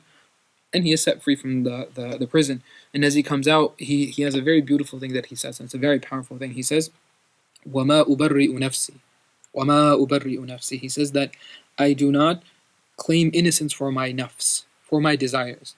Basically, never think that you are in control of your nafs or your desires. Don't think that, I'm safe, I'm free, I'm this, I'm that, I'm big time shaykh, I'm big time imam, it's Ramadan, I'll be in complete control of myself, or I'm a prophet. Even though the prophets are divinely protected, look at what he still says, and this is a lesson for you and I. That's why Allah subhanahu wa ta'ala specifically brought it here, and this is how the 13th juz of the Quran, it begins, وَمَا أُبَرِّئُ نَفْسِي. Yusuf alayhi salam saying that I don't, proclaim innocence for my nafs. Even though his nafs is innocent, even though Yusuf alayhi salam is innocent, he says that I refuse to say that my nafs is innocent. Basically, always be on the watch for your nafs. Always be on the watch for your ego, for your desires. You don't know. You might be a good person, but inside, that nafs might keep whispering. That desire for wealth, that desire for fame and for name, for whatever it might be. For something that might be detrimental to you, it might still keep poking and prodding at you. He says, "Inda nafsa ammaratun bisu." He says, indeed, the nafs of a person, it is constantly commanding towards evil, constantly commanding that he does something bad. Illa ma rahima rabbi, except that which Allah has mercy on. If Allah has mercy and Allah is kind to you, He will give you some semblance of control over your nafs, over your desires and your ego. And then He gives hope to those people, those who have fallen prey to their nafs, those who have fallen prey to their desires and their wants and needs. Those people who, they might have not even needs, their wants. People who have done things that they regret in the past. And He says, "Inna Rabbi ghafurur rahim."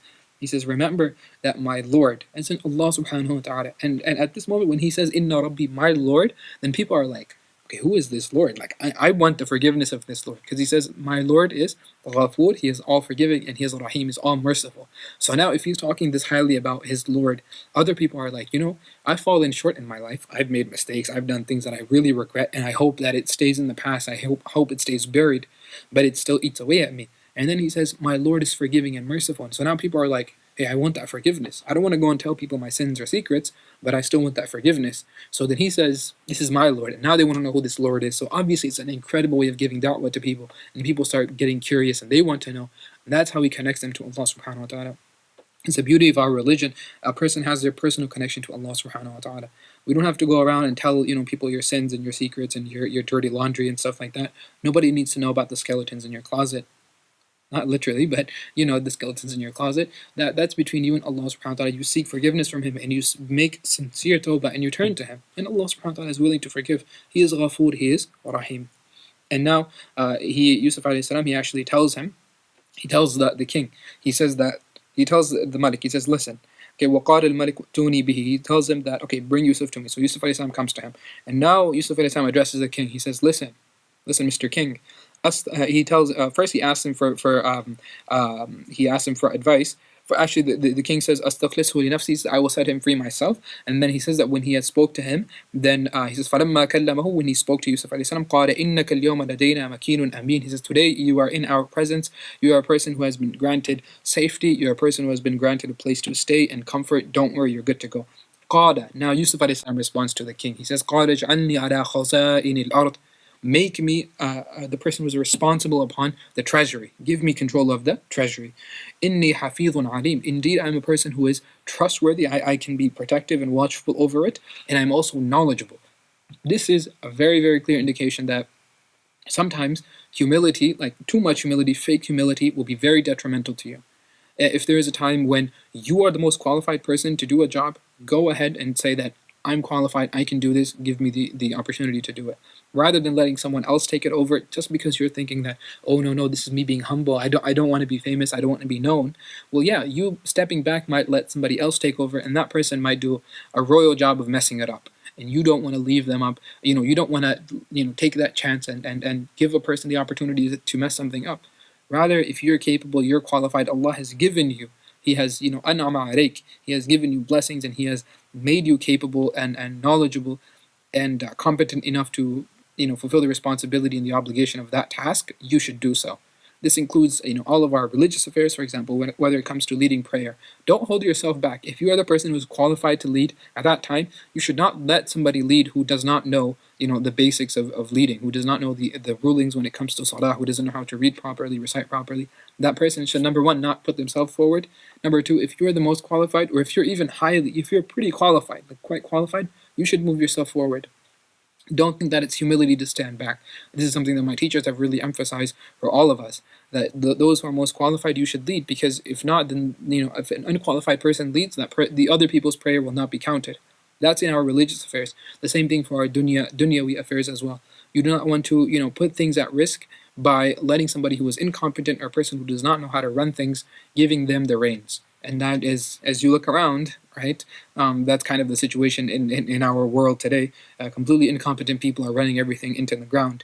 However, Yusuf alayhi salam stands up to the king. He says, you should make me the person who is basically the prime minister, the minister of agriculture, of commerce, whatever it might be. Give me the opportunity to do this job, because I know how to do it. I lived in your palace. I lived in your vicinity for a long time. I have the knowledge. So give me the opportunity to run the things, and I will show you I can do it. And he does. And then Allah subhanahu wa ta'ala repeats again. Okay? Because look, he just got him out of that well. And then he moved him, into the house of the king. All of a sudden he's thrown into jail. And now you think that, okay, what is God going to do for him now? Now remember what we said, Allah subhanahu wa ta'ala will take him up to, sitting on a throne himself. The next ayah, okay, ayah 56, Allah subhanahu wa ta'ala starts, he says, وَكَذَلِكَ مَكَّنَّا لِيُوسُفَ فِي الْأَرْضِ. وَكَذَلِكَ مَكَّنَّا لِيُوسُفَ فِي الْأَرْضِ. What did we just say right over here in 1 page ago, or 2 pages ago? Allah subhanahu wa ta'ala says, وَكَذَلِكَ مَكَّنَّا لِيُوسُفَ فِي الْأَرْضِ. This is another repetition. Allah subhanahu wa ta'ala says in verse 21. The other one is in verse 56. He says, in this manner, in this way, we gave Yusuf makana, we gave him a place, a firm, established place for him to stay on this earth. And then after that, he subhanahu wa ta'ala ends the same verse, 56. How does he end it? وَلَا نُضِيعُ أَجْرَ الْمُحْسِنِينَ. We do not waste, we are not wasteful when it comes to the reward, the ajr, the reward, the pay that a muhsin gets. So now we move to another part of the story of Yusuf alayhi salam's story. Basically, after he has been designated as the person who is in charge of commerce and business and all that stuff, the area of Misr that he is he's in charge of, and it's actually that the whole region that his family his family is still living in far away from where he is right now. That whole area is afflicted by a drought. So this is actually the interpretation of that dream that the king had. And I told you I wouldn't go into all of the details. Basically, what happens is that they will have 7 years of abundant rainfall, and things will be great. Okay, so they will have a lot of harvest, a lot of produce, all that. Then for 7 years they will have drought. 7 years they will have drought. And then the 8th year, it will be a year of more rainfall, and it'll be a nice harvest. But they will still have 7 years of just complete drought and famine. So Yusuf alayhi salam gives advice. He says, here's what you guys need to do. This is when he was first called to interpret the dream of the king. So the advice that he gives them is that he says, okay, the 7 years where you get good produce, definitely harvest it, take it, but keep a small amount of it and keep it in storage. Okay, so you're able to keep the seeds, you're able to keep basically as it is, just as you get it out of the ground, just take a small part of it and keep it stored away, and do that for every year for 7 years. And then when the 7 years of difficulty come upon you, the 7 years of famine, you're actually able to make use of that stock that you still had saved up. So you're not living in poverty, or you're not living in complete famine, and you have a good store of, a backup basically of all of that food that you were able to save previously for those 7 years. So you're able to get through those 7 years of famine. Basically, I'm telling you, hey, guess what? It's not going to rain for 7 years, so you better keep a backup, and you better keep something stored, which is what they do. And then he says, also keep a smaller portion, so that when the 8th year finally comes, just keep a little bit of that safe. Don't eat all of it up in the other 7 years of famine. Don't completely decimate your stock and your store. Keep a little bit of it, so that in the 8th year, when it's going to rain again, you're able to plant the seeds so that you can harvest again. And this is the advice that he gives. And then it is during this time, actually, during the famine. So they've had good 7 years. So now you can imagine that Yusuf alayhi salam is, for 7 years, he's running the show. So now he's an older man. He's probably in his 50s or something like that. He's much older now. He's looking over all of the affairs of at least this sector of this field of government. And in the 7 years where things are good, everything's normal. Okay, so now the 7 years of drought and famine come upon them. In this time, the family of Yusuf alayhi salam, his brothers who are living far away, they are afflicted by the famine and the drought as well. So who do you go to when you need help? You go to the government. Okay, so they go to the government, who has all of this stuff in store and in stock. Yusuf alayhi salam is the one who is in charge of dispensing all of this welfare and all of the government assets and resources. So the brothers, they get together, and this is 11 brothers, they all come together. The father is still, Yaqub alayhi salam is at home, and their mothers and stuff are home. So the brothers, they come from all the way from their town, and they come all the way into the town, into the palace, to meet the king, or to meet the prison, the person who is in charge of dispensing the government aid, and it's Yusuf alayhi salam. So Allah subhanahu wa ta'ala, he says that he recognized him right away. وَجَاءَ إِخْوَةُ يُوسُف, the brothers of Yusuf alayhi salam came.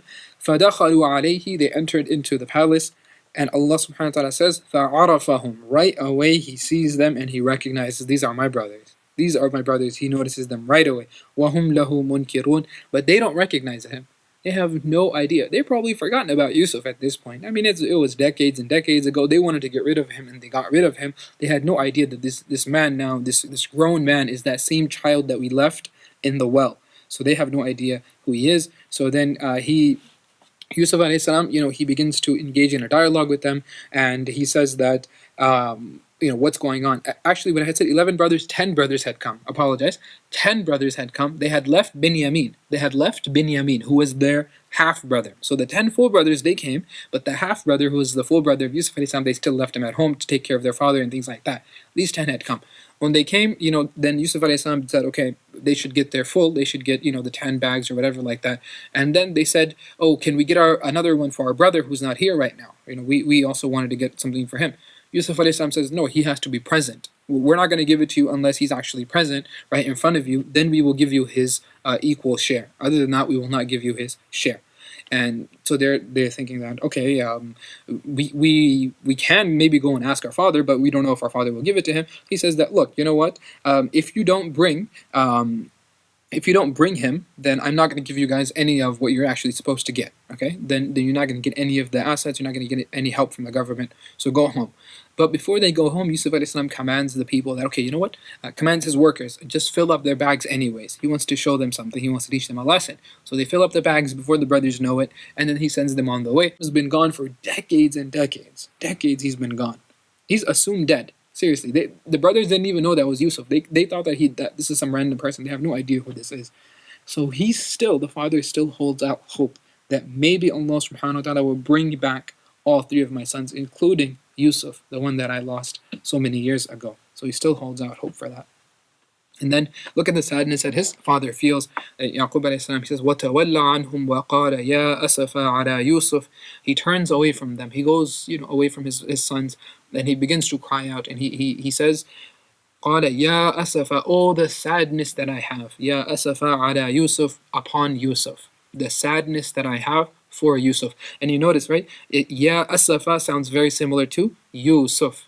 So he says that the sadness that I have over the loss of my son, Yusuf. So this memory, this experience of losing these two sons recalls and brings back the memory of losing that first son from the first time. So sometimes we might go through something, difficult in our lives, and then after we recover from that hardship or that difficulty, something might remind us of it, and we feel that old pain or that old memory might strike us again. And that's exactly what happened with Yaqub bin Yusuf alayhi salam. In this situation, he feels the sadness of his son. Allah subhanahu wa ta'ala says, now this is what I really wanted to go on about, or really speak a little bit about, is when we talk about huzn, sadness, it doesn't mean that a person does not cry, or a person does not express grief. That's insane for a person not to be sad, okay, or to actually have concern or worry or anger or happiness or excitement. All of those are normal, completely acceptable emotions in our deen, in our religion, in our tradition. We see time and time again prophets of Allah subhanahu wa ta'ala who express them more so than others, more so than many other people. And Yaqub alayhi salam, Allah subhanahu wa ta'ala says, وَبْيَضَّتْ عَيْنَاهُ مِنَ الْحُزْنِ فَهُوَ كَظِيمٌ. Allah subhanahu wa ta'ala said he had so much grief, so much sadness that his eyes had become white. Basically, he had become blind. And the reason he become blind because he used to cry so much over the loss of Yusuf alayhi salam. He used to cry so much over the loss of the son that he had become blind, and his eyes had lost their color, so now they had become white. So he still had sabr, but he used to cry so much over the loss of his son. So it is completely possible for a person to express grief and sadness and yet still be a person who has sabr. Because the person, they know that Allah's decision was in this affair. Whatever happened here, that was Allah's call, that was Allah's decision, and I am okay with what Allah has decreed. However, I am still sad over it. I'm still sad that this is what Allah decreed, and I'm okay with what Allah has decreed, but it is completely natural for me to feel to feel sadness at a loss that I experience. And that is what Yaqub alayhi salam here is feeling. And then he subhanahu wa ta'ala says, فَهُوَ كَظِيمٌ. Kalama in Arabic means to swallow something. And not literally swallowing like water or food or something, swallowing emotions. And in particular, either your anger or your sadness. And here, Yaqub alayhi salam, he's clearly swallowing his sadness because he cannot even express his grief. If he expresses his grief, his sons are going to shut him down. Imagine living in such a home where the kids won't even let the parents speak. And we have evidence that this is exactly what happens. That Yaqub alayhi salam, he's so overcome with grief that he actually utters words of sadness. He calls out to Yusuf alayhi salam, and look at his sons, they hear him. They hear his father, they hear their father, and right away they start scolding their own father. Look at the disrespect. This is the Prophet of Allah. This is somebody who just lost. Now he's lost 3 sons. 3 of his sons he has lost. And the other sons, they don't want to hear their dad complain. They don't want to hear him crying. They say, قَالُوا تَاللَّهِ تَفْتَأُ تَذْكُرُ يُوسُف. They said, by Allah. Look at they're using Allah's name against their own father. They're saying, they're taking a qasam, saying, by Allah, you are still remembering Yusuf? حَتَّى تَكُونَ حَرَضًا أَوْ تَكُونَ مِنَ الْحَالِكِينَ. So you are going to keep crying and complaining and weeping about Yusuf. Do you want to fall deathly ill, or do you want to die? Do you want to die from sadness over this Yusuf? Let Yusuf go. Look at this. The father is not even able to express his grief without his own family shutting him down. Unfortunately, there are people who live in this situation today. Until this very day, there are people who they cannot even speak up in their own homes. May Allah subhanahu wa ta'ala, free us from all of these, unfortunately, people are living in oppressive homes. May Allah give all of us, rightful and caring spouses and caring family members and children and parents who actually care for us and look after us and who listen to our serious and genuine concerns rather than worry more so about their own ego or their own wants, and they look after each other and give each other the due rights that they so deserve. So here, the brothers, they scold their father, and then right away the father, look at what he says. Look at the pain and the sadness in his words. He says, قَالَ إِنَّمَا أَشْكُو بَثِّي وَحُزْنِي إِلَى اللَّهِ. He says, I'm not complaining to you. I'm not even expressing my sadness to you. I'm not talking about this with you because I know that you're not even going to listen to me. This is what he's saying.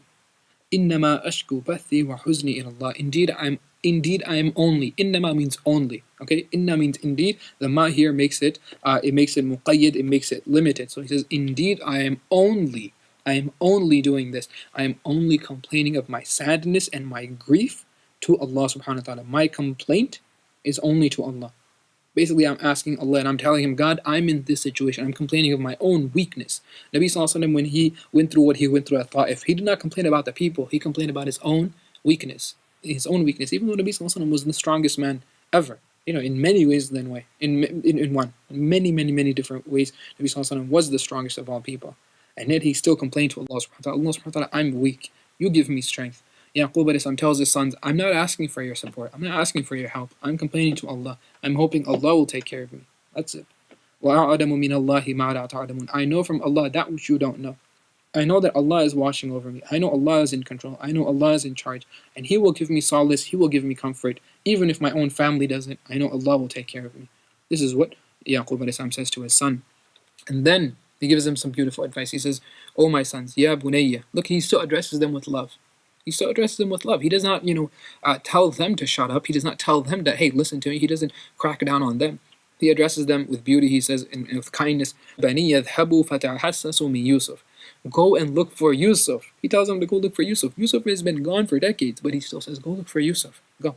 وَأَخِيهِ, and go look for his brothers. Go look for both of them. وَلَا تَيْأَسُوا مِنْ رَوْحِ اللَّهِ.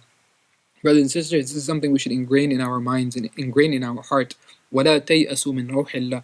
Never ever despair or lose hope in the mercy of Allah subhanahu wa ta'ala. Allah is in control. Allah is in charge. Today might be the worst day of your life. Tomorrow might be the worst day of your life. But if Allah is in charge, then one day, wallahi, things will get better. One day, wallahi, things will get better. And then he says, إِنَّهُ لَا يَيْأَسُ مِنْ رَوْحِ اللَّهِ إِلَّا الْقَوْمُ الْكَافِرُونَ. Indeed, nobody loses hope in Allah subhanahu wa ta'ala's mercy except the disbeliever. Except the disbeliever. The disbeliever doesn't care. The disbeliever thinks that everything is pointless. Their grief and their sadness and the difficulties in their life have no meaning to them, have no meaning for them. But a mu'min, a believer, whether things are looking up or things are looking down, everything is good for them. Nabi Sallallahu Alaihi Wasallam says, عَجَبًا لِأَمْرِ الْمُؤْمِنِ فَإِنَّ أَمْرَهُ كُلَّهُ لَهُ خَيْرٌ. He says that it is a very strange thing. The affair of a believer is a strange thing because everything in his life is good. Everything in his life is good. Because he says that if something good happens to him, he praises Allah and that is good for him. Because he knows that this is from Allah, so he is grateful and he has gratitude. And he lives a life knowing that Allah has given me blessings. So he is happy and because of that things are good. And if something difficult happens and musibah, a hardship afflicts him, that person has sabr. And that is good for him because he knows that, Allah is testing me with this. I will be patient, I will get through this test, and then Allah will improve my situation, inshallah. And that is good for him. So whether it's in good times or in bad times, ease or hardship, everything is good for a believer. This is only for a person who has iman, only for a person who knows that Allah subhanahu wa ta'ala is in control and He is watching over him. And then after that, Allah subhanahu wa ta'ala talks about basically the conclusion of the story. And He says now that the brothers, they come back and they come to basically beg for forgiveness from the king because they don't know that he is Yusuf. They say they come to go and they come to Yusuf alayhi salam to actually ask him for Benyamin, and they come to plead with him, and they say that our father is such and such, and can you do something for him? And yet right away Yusuf alayhi salam, do you remember, he addresses his brothers, do you remember Yusuf and what you did to him? And then right away, they say, أَإِنَّكَ لَأَنْتَ Yusuf.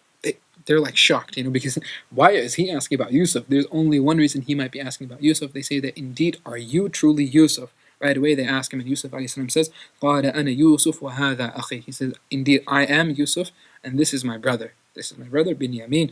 قَدْ مَنَّ اللَّهُ عَلَيْنَا. Indeed, Allah has blessed us.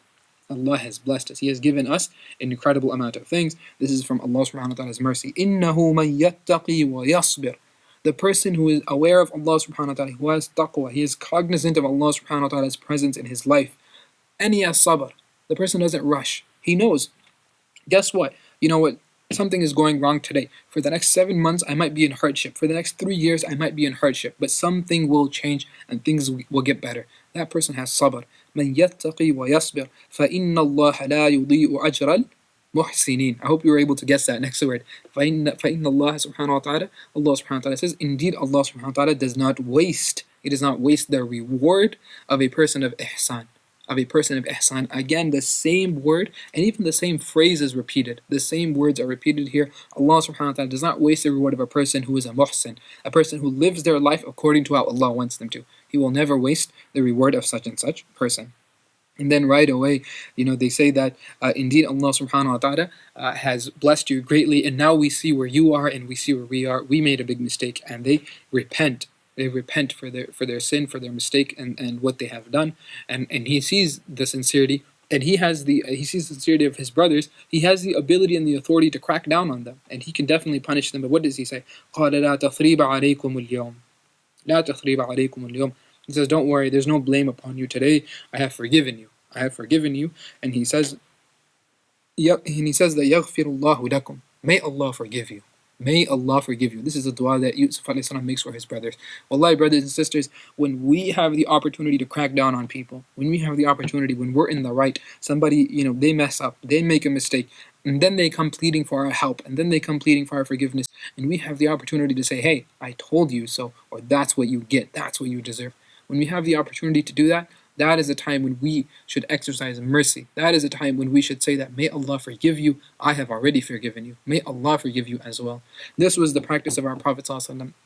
I mentioned this earlier, I believe in Surah Ali Imran, where Nabi ﷺ did exactly this. Nabi ﷺ did exactly this for his Sahaba, for any missteps that they had. That's exactly what he did. Not only that, but his Sahaba were his own, companions and followers. They are definitely on the side of the Prophet ﷺ. He did the same thing when he went into Mecca. Nabi ﷺ went in as a conqueror in Mecca, and the same people who had attacked him, who had killed his family members, who had killed his friends, who had done everything they could to hurt him, sallallahu alaihi wasallam. We know Hind, who was the wife of Abu Sufyan radiallahu anhu, who become the Sahabi, of course. She accepted Islam. Nabi sallallahu alaihi wasallam gave her da'wah. She was the same lady who bit the liver of Hamza radiallahu anhu, the uncle of the Prophet sallallahu alaihi wasallam. And Nabi sallallahu alaihi wasallam gave her da'wah, and Nabi sallallahu alaihi wasallam forgave her, and there's a hadith narrated from her. Imagine that. That's beyond our comprehension. Nabi sallallahu alaihi wasallam went into Mecca, and he says that today I have forgiven all of you. And he said the same thing that Yusuf alayhi salam said to his brothers. لا تثريب عليكم اليوم. No blame for you today. Today I have forgiven all of you. And all of them, they accepted Islam. They accepted Islam, and they would go on to become Sahaba, and they would go on to become companions of the Prophet sallallahu alaihi wasallam. They would go on to spread Islam all around the world. All around the world. This is the power of forgiveness. This is the power of mercy. And this is exactly why Yusuf alayhi salam, he says, وَهُوَ أَرْحَمُ الرَّاحِمِينَ. Allah is the most of all of those who are merciful. Allah has mercy that is beyond that you and I can ever imagine. And that's another thing we need to remember. We want Allah subhanahu wa ta'ala to forgive us, so we should be just as willing, just as open to forgiving other people. We should be just as ready to forgive other people, just as we want Allah to forgive us, we should be ready to forgive other people as well. There are people who have done wrong in our lives, done wrong to us. Honestly, they probably don't deserve forgiveness from us. They probably don't. They probably deserve to get beaten up for all the things that they have done to us. But for our benefit, we should forgive that person. Because when we forgive that person, I guarantee you Allah subhanahu wa ta'ala will have mercy and forgive us for whatever we have done wrong. Because none of us is free of sin. None of us is free of mistake. We have all fallen short somewhere. So we want Allah's forgiveness, so we should forgive other people in the same manner. And now the t-shirt actually comes into play again. So now I know we're going from a serious thing to like not such a serious thing. So now Yusuf alayhi salam tells his brothers to take his shirt. So he gives them a shirt, and he says, take this and throw this upon the face of our father, and you will see that his vision is returned back to him. And then after that, bring the whole family. bring the whole family all the way here, and I want to see all of you. And then this is exactly what they do. And when the brothers are getting into the town, okay, they're carrying the shirt of Yusuf alayhi salam. Look at the fatherly love of Yaqub alayhi salam. He still remembers what his son smelled like. He still remembers what his son smelled like, because look at exactly what he says. قَالُوا تَاللَّهِ إِنَّكَ لَفِي ضَلَالٍ قَدِيمٍ. This is what the people say to him after he says. So this is, I just read the other ayah. He says, وَلَمَّا فَصَلَتِ الْعِيرُ قَالَ أَبُوهُم. When the caravan gets to the town, when it's like reaching up to his house, the father, he says that inni la ajidu riha Yusuf. Right away he says that I find the smell of Yusuf. Basically, I can smell Yusuf alayhi salam. Lawla an tufannidun. If only you people don't consider me ignorant, or you might not be recognizing this smell, but I smell it. And the people right away, they begin to respond, like the townspeople. They say, قالوا تالله إنك لفي ضلالك القديم. He said, indeed you are in your your old age, you've become senile. You've gone crazy. That's what they begin to say.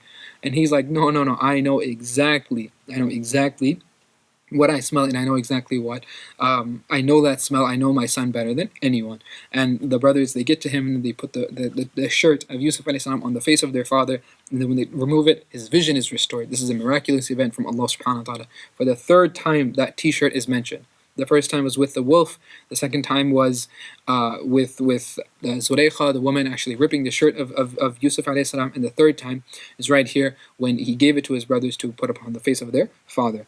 And eventually his vision was restored. And then they say that, oh, our father, forgive us. So they sought forgiveness from their brother for the mistakes that they have made, and now they sought forgiveness from their father as well. This was a life-changing event for them. قالوا يا أبانا استغفر لنا ذنوبنا إنا كنا خاطئين. They say that, oh, our father, please forgive us. Not only just forgive us, but ask Allah subhanahu wa ta'ala for forgiveness on our behalf. Indeed, we made a big mistake. And then he says that, don't worry, I will definitely ask Allah to forgive you, because Allah is the most forgiving, He is the most merciful. إِنَّهُ هُوَ الْغَفُورُ الرَّحِيمُ. What did Yusuf alayhi salam say to those women and the sin that they have committed, that large group of women? He says that Inna Rabbi Ghafurur Rahim. Indeed, my Lord is Ghafur, He is forgiving, He is Rahim, He is merciful. What does Yaqub alayhi salam say to the group of his to this group of sons of his? He says the same thing. He says that Allah subhanahu wa ta'ala is indeed Al-Ghafur and Ar-Rahim.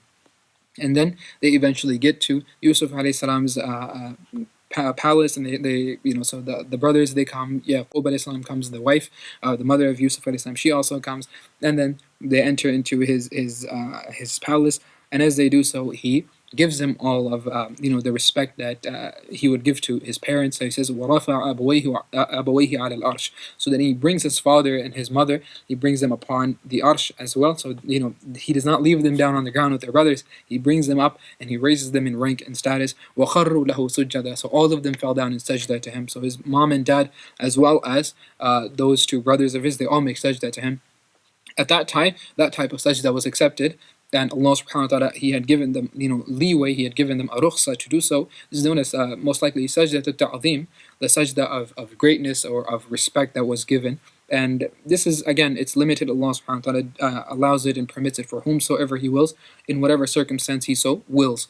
And we see a similar situation with Adam alayhi salam, and how the other creation were commanded to bow down to him. So this was, again, Allah subhanahu wa ta'ala's decision to do so. And then he says, and this is honestly, this is one of the my favorite parts in the entire Quran, when Yusuf alayhi salam is talking to his father and he's in the presence of everyone. He says, وَقَالَ يَا أَبَتِي, O my father. If you remember at the beginning, what happened? He says, O my father, I had this dream. And then the father addressed the son. And now Yusuf alayhi salam addresses the father. He says, وَقَالَ يَا أَبَتِي, O my father, هَذَا تَأْوِيلُ رُؤْيَايَ مِنْ قَبْلِ. This is the explanation and the interpretation of that dream that I had before. Min qabl, before. What was that dream that he had before? At the beginning of the surah. That was the dream that he had at the beginning of the surah, and this is the explanation of it at the end of the surah. Min qabl. And then he said, قَدْ جَعَلَهَا رَبِّي حَقًّا. Indeed, my Lord has made it come true. It wasn't just a dream, Allah has made it come true. وَقَدْ أَحْسَنَ بِي إِذْ أَخْرَجَنِي مِنَ السِّجْنِ. And he says, and He did a very good thing to me. He did what? Ihsan to me. He did ihsan to me. He said, Allah subhanahu wa ta'ala calls Yusuf alayhi salam from the muhsinin. He said, my Lord did ihsan upon me Himself. وَقَدْ أَحْسَنَ بِي إِذْ أَخْرَجَنِي مِنَ السِّجْنِ. When He took me out of the prison. وَجَاءَ بِكُم مِّنَ الْبَدْوِ. And He said that He brought all of you now from that, wherever you were living out in the wilderness, out in some town. مِن بَعْدِ أَن نَزَغَ الشَّيْطَانُ بَيْنِي وَبَيْنَ إِخْوَتِي. After shaitan had split between us, between my brothers and I, he had caused the rift. Allah subhanahu wa ta'ala mended that rift and he brought us back together. Inna Rabbi latifun lima yasha. Innahu huwal alimul hakim. Yusuf alayhi salam says, indeed my Lord is latif. Latif means subtle. Indeed, Allah subhanahu wa ta'ala is very subtle in the way that He decides His affairs. Whatever happens, it happens by the will of Allah subhanahu wa ta'ala, and He is very careful, and He runs the entire universe. All of the cosmos is within the control of Allah subhanahu wa ta'ala, and it is run in such a fashion that only He understands. He understands. We see the story of Yusuf alayhi salam, it's like a fine thread, and we can't even see the connection between all the things that happened to him. But he goes from being an ordinary boy to becoming, this king who is also a prophet of Allah subhanahu wa ta'ala. He goes from being thrown into the bottom of a well to being in the palace of a king to being into prison to being here and there and everywhere else. And now look at where he is. Look at where he is. He says, this is the subtle workings of my Lord. Look at your life. Look at your life, where you are today. And I guarantee you, 5 years ago, 10 years ago, you were wondering what's going to happen tomorrow. What's going to happen? You have no idea where you were going to end up in life. And look at where we are today. Who knows where we will be tomorrow? And look at the same words that he uses. What did Yaqub alayhi salam say to his son the first time? He says that, remember, Inna Rabbaka Hakimun Alim. This is what he had told his son at the very beginning of the surah, if you remember. And then when the sons came to Yaqub alayhi salam, and they complained, and they said that, guess what, Binyamin is a thief, and he stole, and now he's been imprisoned. He said, no, I don't believe that, I'm sorry. And then he says that, indeed, my Lord is Al-Alim and Al-Hakim. So that was the second time that Yaqub alayhi salam said it.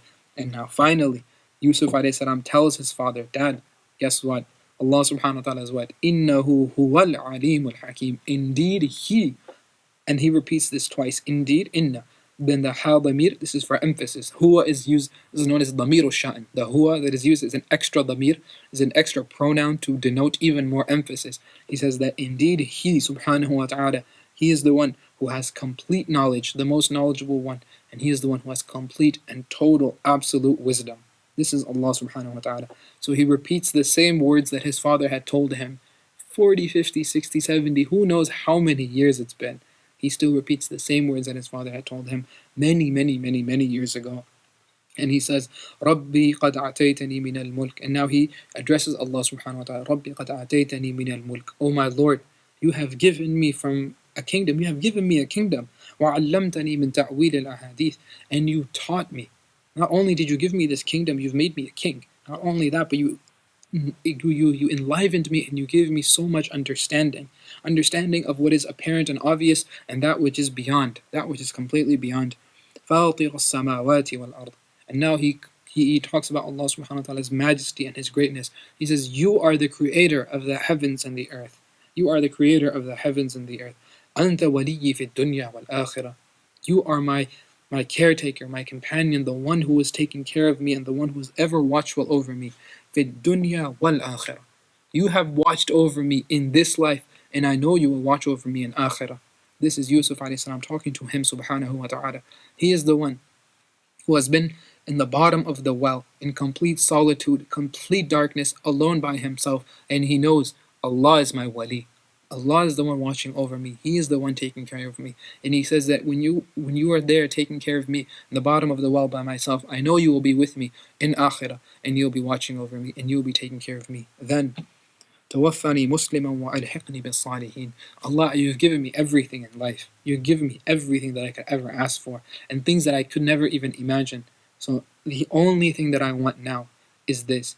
توفني مسلما. Give me death as on iman. Give me death as a Muslim. I want to die knowing in you, knowing who you are, knowing that I will be with you in akhirah. I want to die on iman. That's all he asks for.